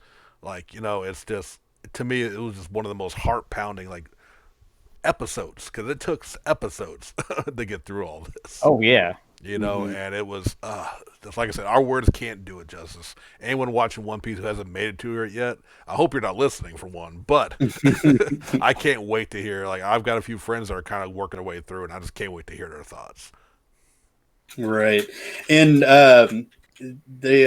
there was like another little scene with Crocodile, and apparently Crocodile was going to try to take Whitebeard out at a point, and Luffy stops him and is like, don't touch him because Ace likes him, and he just kind of like is like, don't fuck with me, and Luffy's just like, no, this is not the time or the place. Marco kind of remarks that Ace's brother's not half bad, so he's kind of like sealing the deal with this crew, like becoming friends with everyone as Luffy does. Whitebeard at some point actually recognizes Luffy's straw hat, and as something that Shanks used to wear, and he kind of like recalls the arm, him missing an arm and mentioning it, and Shanks mentioning that he kind of like entrusted it to like a future generation or something like that, or a bet on the new age. Right. Yeah. So, after all this struggle and everything, we end up getting to this point where Luffy and Whitebeard are basically in this competition to see who could rescue Ace. They also introduced the fleet admiral, the big top dog of the Marines, Sengoku. He's like this very interesting character with a braided beard and a huge fro and glasses. But he commands, a lot of power and everything. And it's really interesting to think about it because him and Garp like came up together, like they're really good friends. But Garp has never accepted the position of admiral. He's always remained a vice admiral for some reason. And I think that's just because like vice admiral gives him just enough leeway to do whatever he wants without having the responsibilities of an admiral. Exactly, because Sengoku, I believe his title is actually fleet commander. Like he is like the top dog of the Marines, and I think he even mentioned at one point because like during all this he's arguing with Garp back and forth, and I think he kind of mentioned like if you weren't so hard headed you would have this job, like because Garp could have been running the entire Marines, but he just he's a monkey. He's a monkey D. He just wants to live free, even though he chose this path. He doesn't want all that levels. But yeah, I really like the dynamic between them too. Even at this short time, you feel how long they've been friends. You know what I mean with their interactions. Right. We get to this point after this long, arduous just struggle between all the pirates and the Marines and everything, and Luffy makes it up to Ace, and they end up having to jump off of the platform because it just gets obliterated. And as they're falling, essentially to their deaths, which whatever. Who dies from like a fall, in One Piece? Right.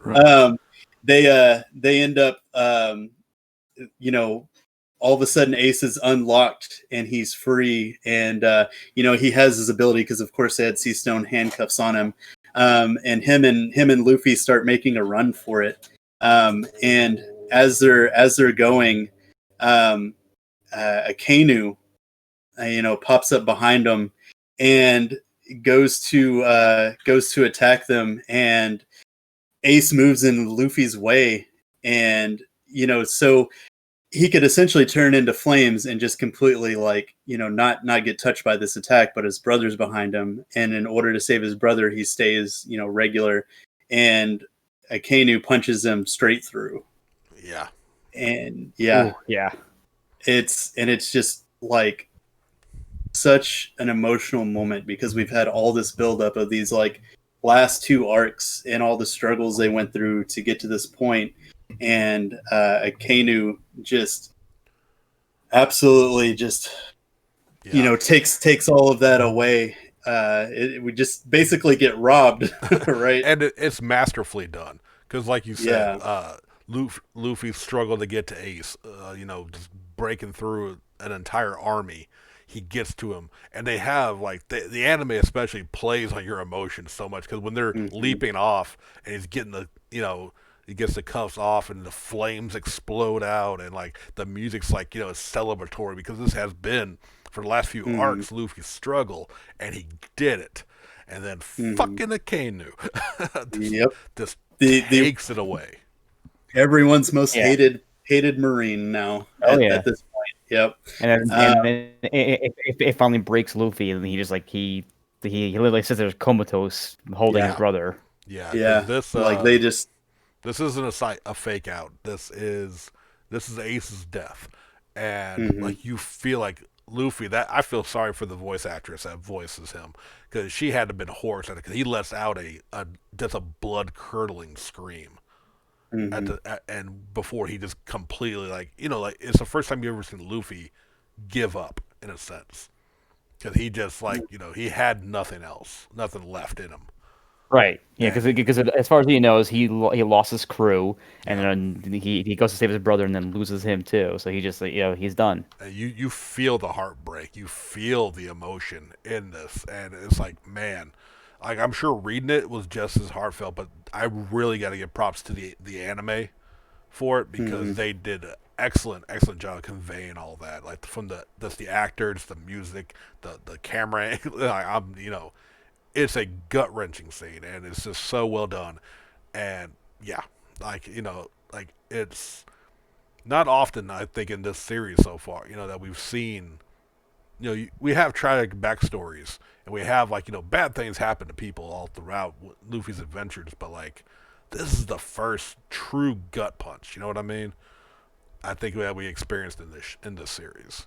Mm-hmm.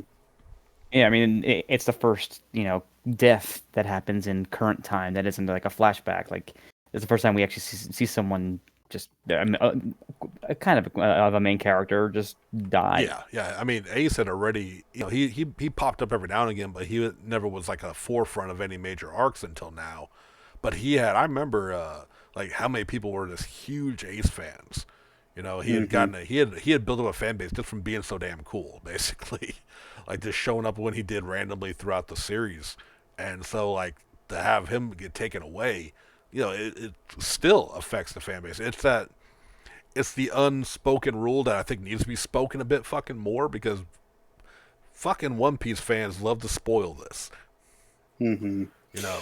Oh, and I mean, like, just to give you some kind of like idea of how this happens. I said I got caught up in the anime around that Marco and Kizaru kind of meetup, and then I started reading the manga, and apparently they had already gotten to this point in the manga, and like, I'm sitting here steadily getting caught up, and then a friend just tells me, and I'm like, "Are you fucking kidding me?"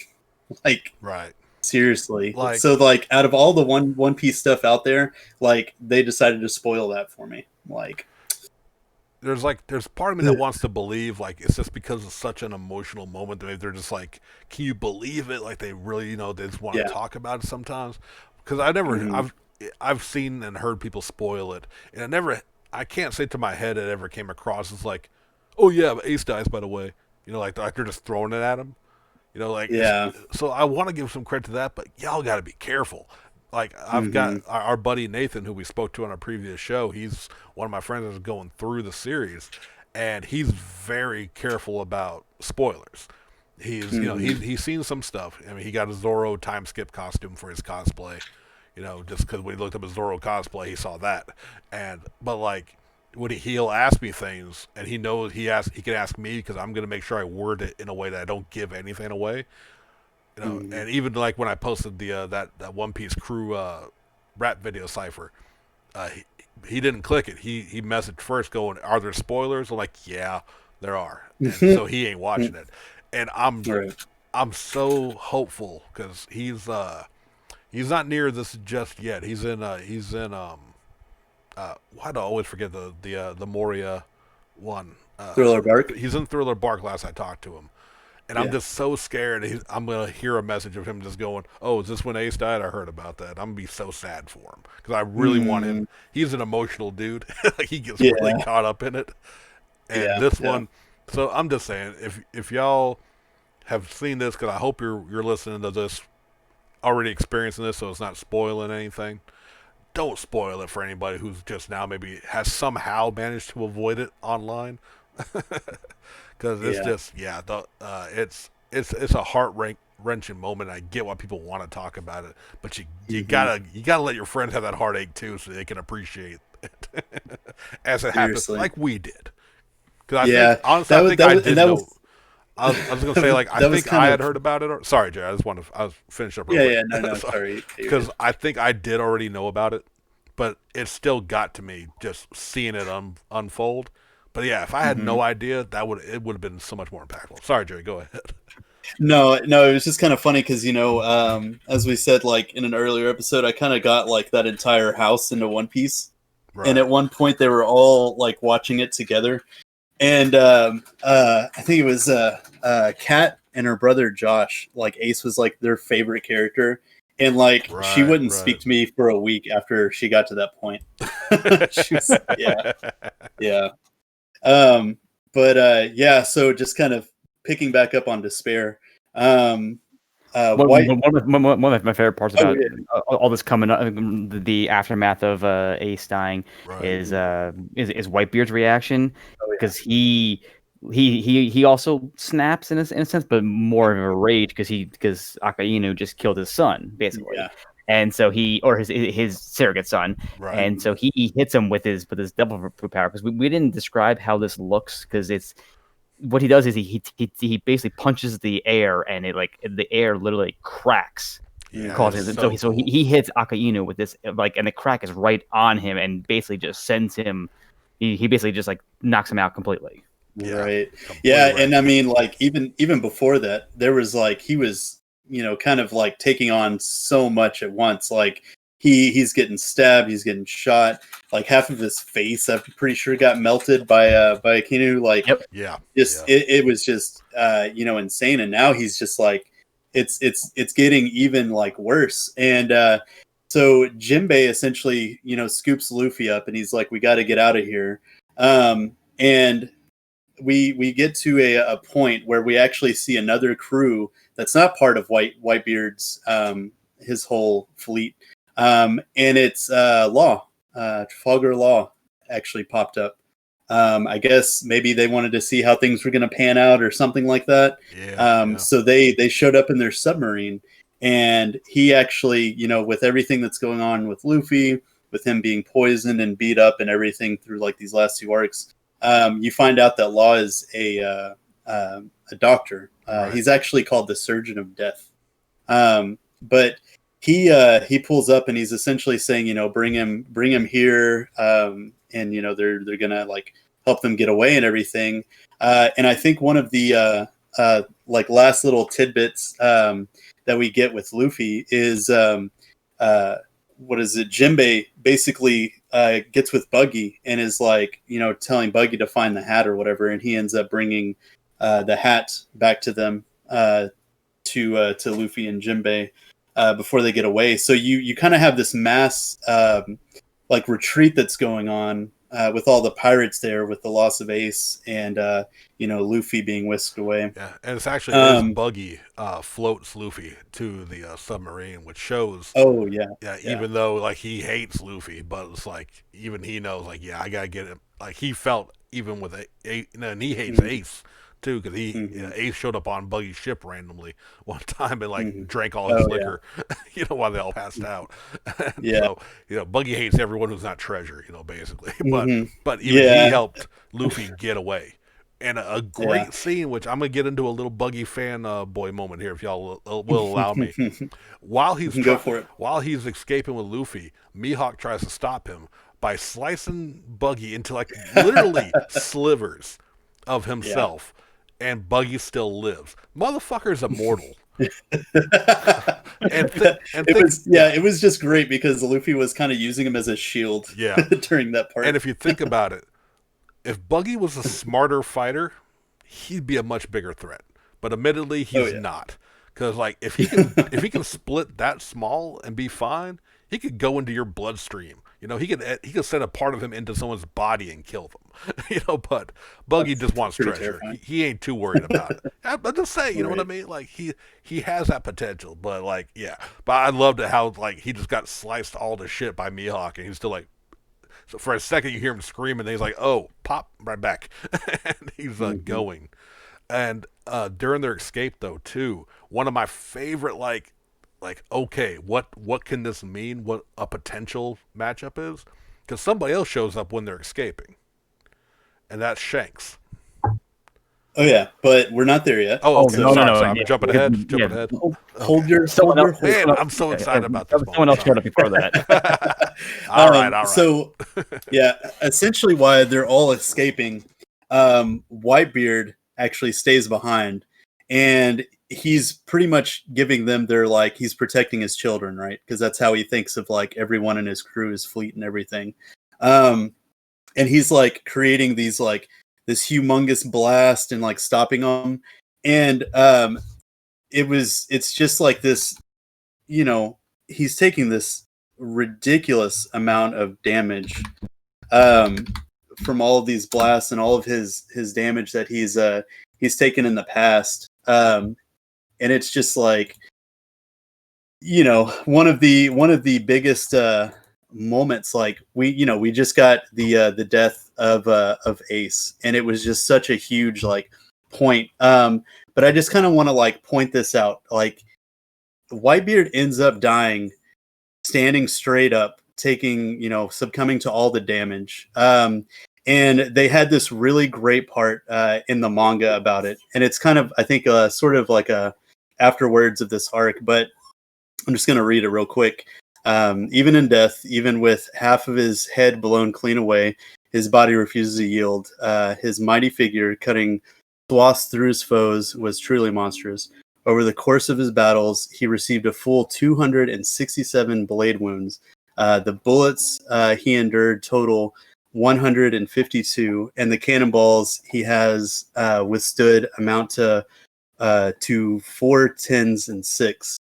And yet, upon the proud back of this legendary man, or indeed upon his very life as a pirate, he bears not a single wound of cowardice, and it essentially shows his back, and he has absolutely no scars on his back, which means, he never ran from a fight, never fled from anything. And like, it was just, such a powerful moment, at the end of this whole arduous battle. Yeah. And as he's dying, he talks about that Roger's treasure One Piece, and that it actually does exist, because he was when they introduced him, they say that he was the closest guy to the One Piece after Roger died. So he kind of resparks that fervor that a new generation of pirates will go for, saying like, oh no, it's definitely out there. Like, it's not just a rumor. Yeah, and that's like, we got to kind of recant because this is being broadcast. Right. Yeah. So it's like something that everybody like sees. They see this entire struggle, and I think like at one point the Marines are trying to not like stop the broadcast or whatever, because it's getting so out of hand, and they don't want to see any kind of like thing with the pirates succeeding and everything. And I think that's another point where Buggy gets like really big, because they're kind of like somebody takes over the thing and they're kind of following Buggy around, and that's whenever he becomes even more popular. Yeah. Buggy again building up his reputation on accident. Yeah. Which is something I loved. It just made me love it even more. and with all of that going on, and all this like, just absolute insanity, Blackbeard shows up. And I think they actually like essentially sort of like finish Whitebeard off, like he's already so messed up. Just created this huge earthquake and everything, and then Blackbeard's crew just basically unload on him, and that's whenever he dies standing up. So then we kind of get this interesting mystery scene that they haven't explained in the series yet, where Doc Q, mentions to Blackbeard, so and so this should work. They cover Blackbeard's body up, or Whitebeard's body up. Blackbeard goes underneath, and whenever he comes out, he pulses his fist, and it's that same ability that Blackbeard had, or Whitebeard had. Yeah. So now he basically now has 2 Devil Fruit powers, which they had mentioned offhandedly in Ennis Lobby when Kaku and Khalifa are eating the fruits that the other guys don't want it, because there's this rumor that if you have 2 devil fruits, that the devils inside would fight it out and kill you, basically. Right. And so this is like unheard of, right? Where someone has 2 devil fruits. So essentially he turns around and he's about to just absolutely lay waste to anybody around. They're about to fight the Marines. And right before he does, as Sean mentioned earlier, we get another appearance. As this series and this arc in general is keen to do, just like blasting us with like legend after legend after legend. Right. It's Shanks and his crew, and he is one of the 4 emperors, and he's proclaims that he's here to put a stop to this war.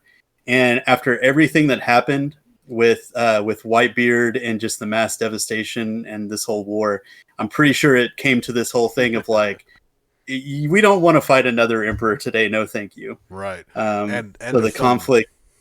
Go ahead. I was just gonna say, and now that we're back to what I was jumping ahead of, unfortunately, sorry. Yeah. But like, no, you're fine. what I do love too is you see obviously the physical difference. Shanks looks a lot bigger than the last time we had seen him. Showing his growth, but you also see little hints of the crew, who we've seen Yeah. brutal when they took out the mountain bandits early on that they're not afraid to kill. But like, Mhm. there's a moment that I love, and the speculation abound from it was when they show up, they're still trying to get Luffy into the sub and get away, and Mhm. Kizaru sees it happening, and Mhm. he's all like, "Oh, I'm gonna put a stop to this," and he's about to blast the ship with his light, and Ben Beckman, to our knowledge, Oh is yes. just a dude with a gun, kind of like gets in his path, and he's like, Mhm. "Oh, Ben Beckman," and he's like, "Nope, I don't want to fuck with this Yeah. dude." Yeah. So a Yeah, man Right. can turn into light. that's that's one of the Yeah. things that I love about Shanks' crew is that it's rumored that it's a crew full of non-Devil Fruit users and that they're Right. just beastly men that just can just wreak Yeah, havoc. the admiral just did being not want to fuck themselves. with. Yeah, an Yeah, admiral who seriously. could turn to light didn't want to fuck with Ben Beckman, who's, as far as Mhm. we know, is just a helmsman or a like second in command, I think, of the red hair pirates. It's like, Yeah. I think so. oh, how badass are these motherfuckers? Well, I need to know. yeah, yeah, and that's something that I actually like. Retelling this reminds me that it was Shanks who got Buggy to give the hat back to Luffy. Yes, Okay, yeah. okay, It's because yeah. he actually found it and was like talking to Buggy all casually, and Buggy was like, "Don't talk to me, like we're friends or anything." Yeah, that's And he actually basically, also yeah. Sorry. yeah, I'm getting excited. no, you're fine. He essentially just tells Buggy that he'll tell him about a treasure if he takes this hat to Luffy, which is Yeah, he knows that he's playing to like Buggy's like thing. But something else that was never mentioned, but it's awesome that I'm remembering this now. But he also has another crew member on his crew that's connected to one of the Straw Hats, and yeah. that's Yasop, which is Oh, Usopp's yeah. dad. Yeah. So we have him. So we Uh, actually, I think we found out around then because Luffy was like, "Why does this guy remind me of somebody?" And then he basically tells Usopp that he met his dad, when Shanks and his crew were on his island. Right, but real quick too, another thing actually I just remembered specifically because Buggy being involved, he got some attention. But I remembered Mhm. specifically a lot of the pirate prisoners and stuff because they're the ones like they're the hype man for Buggy. He's just kind of Mhm. along for the ride. But when he sees Shanks, who he has a long history with, when they were both on Gold Roger's ship, he caused Buggy Mhm. to swallow the fruit accidentally. He hates Mhm. Shanks more than anything. Oh, yeah. And so he sees Shanks, and he doesn't care that he's he's a one of the not warlord, the Yonko, Emperor. the emperor. He's all like, "You stupid redhead bastard!" Like they're like, "Look at Captain Buggy's yelling at him. He's not scared of Shanks. He's the best." Like I fucking love it. I'm with those Yeah. prisoners, dude. I'm cheering Buggy too. Yeah. That's one of my favorite after such a tragedy of both and two different deaths of different levels. Ace Mhm. being the tragedy for Luffy and and for the loss of him and everything, and then seeing the honorable death of Whitebeard and what his inspiration. We got two of that, and then we can still laugh at like Buggy and them, like Mhm. screaming at Yeah. someone who could probably Yeah. destroy him easily. And it was kind of wild, like seeing this whole thing with Whitebeard, right? Because all the times that we've seen him before, he did have this big imposing presence, but this whole time he was kind of like hooked up to like an oxygen machine. So we were Right. kind of like, what's going on there? And he like it seemed like he was kind of getting old and sick and stuff. So it was like pretty nuts to just see him like just unleashing like his full potential against these Yeah. people and showing that he's like still this big superpower in the world. Yeah, like So it was like Whitebeard in his prime. mhm. This may have gone a different way.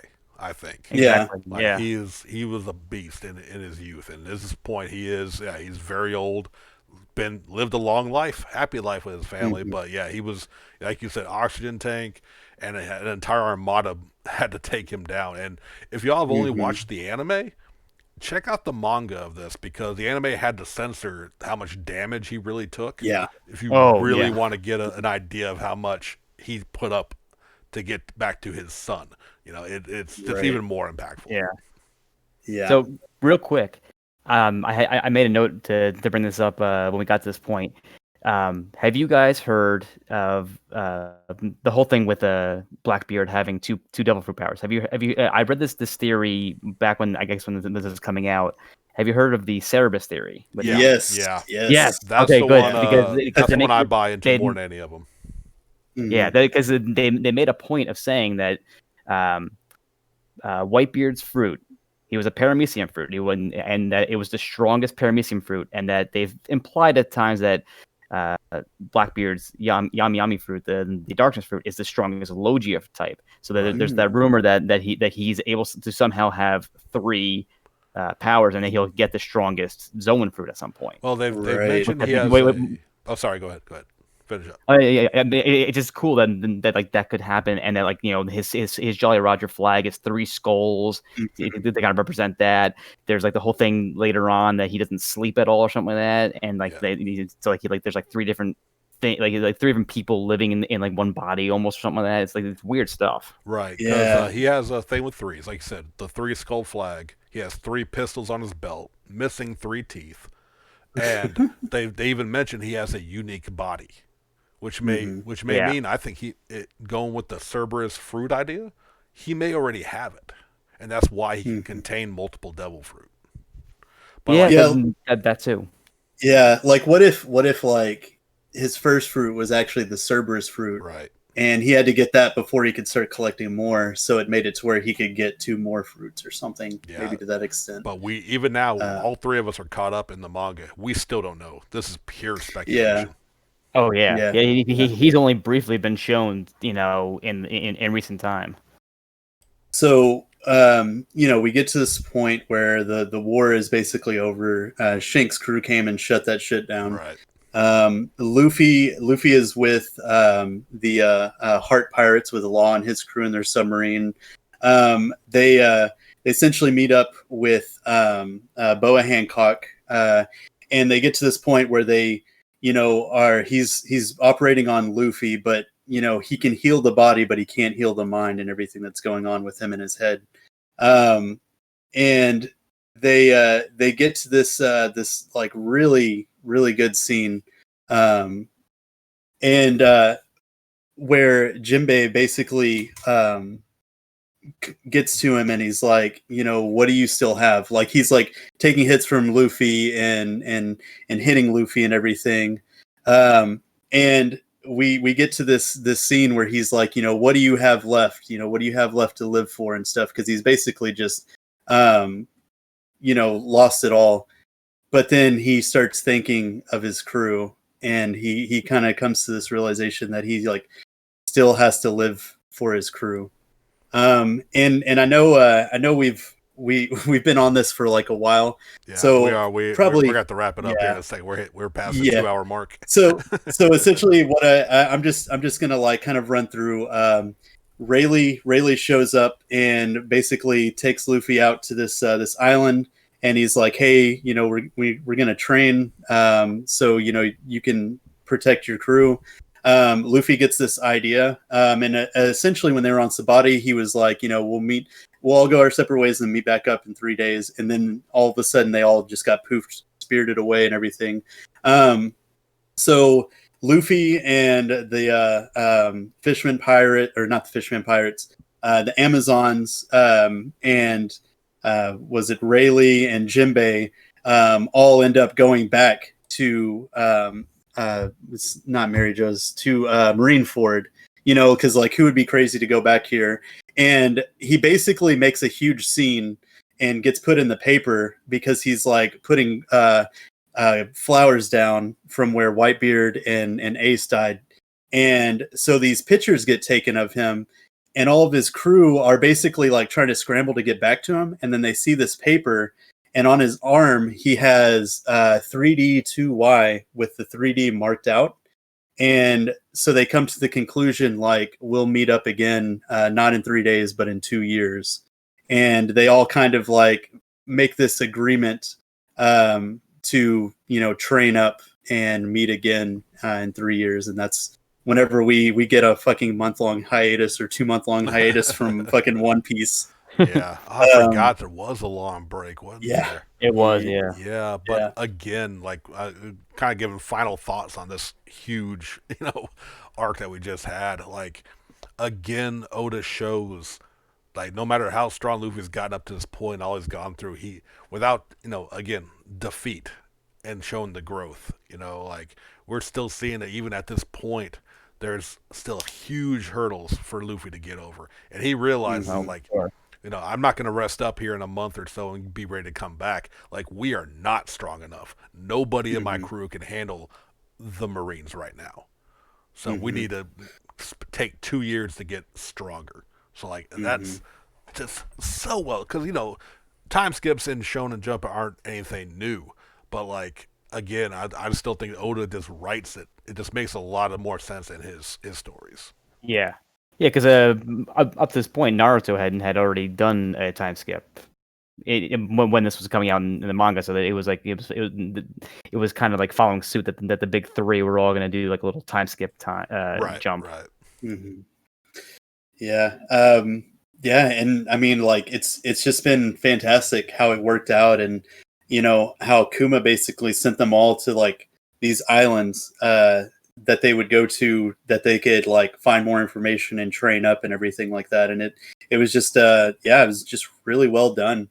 And we had this whole like three arc story of like just Luffy and his struggles and everything that was going on with him. Just kind of giving us like time sort of away from the crew, and it like glanced back to them occasionally and showed like what was going on with them. But it was just super well done. Oh yeah, excellent done. But that is where we're going to have to call it for today. Yes. Thank both of y'all for going through this emotion with me. I'm not crying, you're crying. But if y'all liked what you heard, please like, comment, subscribe. Let us know how you felt when Ace died. Let us know if someone ruined it for you. We'll feel your pain and cuss at them in our hearts. Share the video around to your friends that have. I know this is a hard one because it's so full of spoilers, and we appreciate anyone who sat down for another 2+ hours of listening to us go on. But that is gonna do it for today. So we're gonna catch y'all later. Yeah, peace. Later.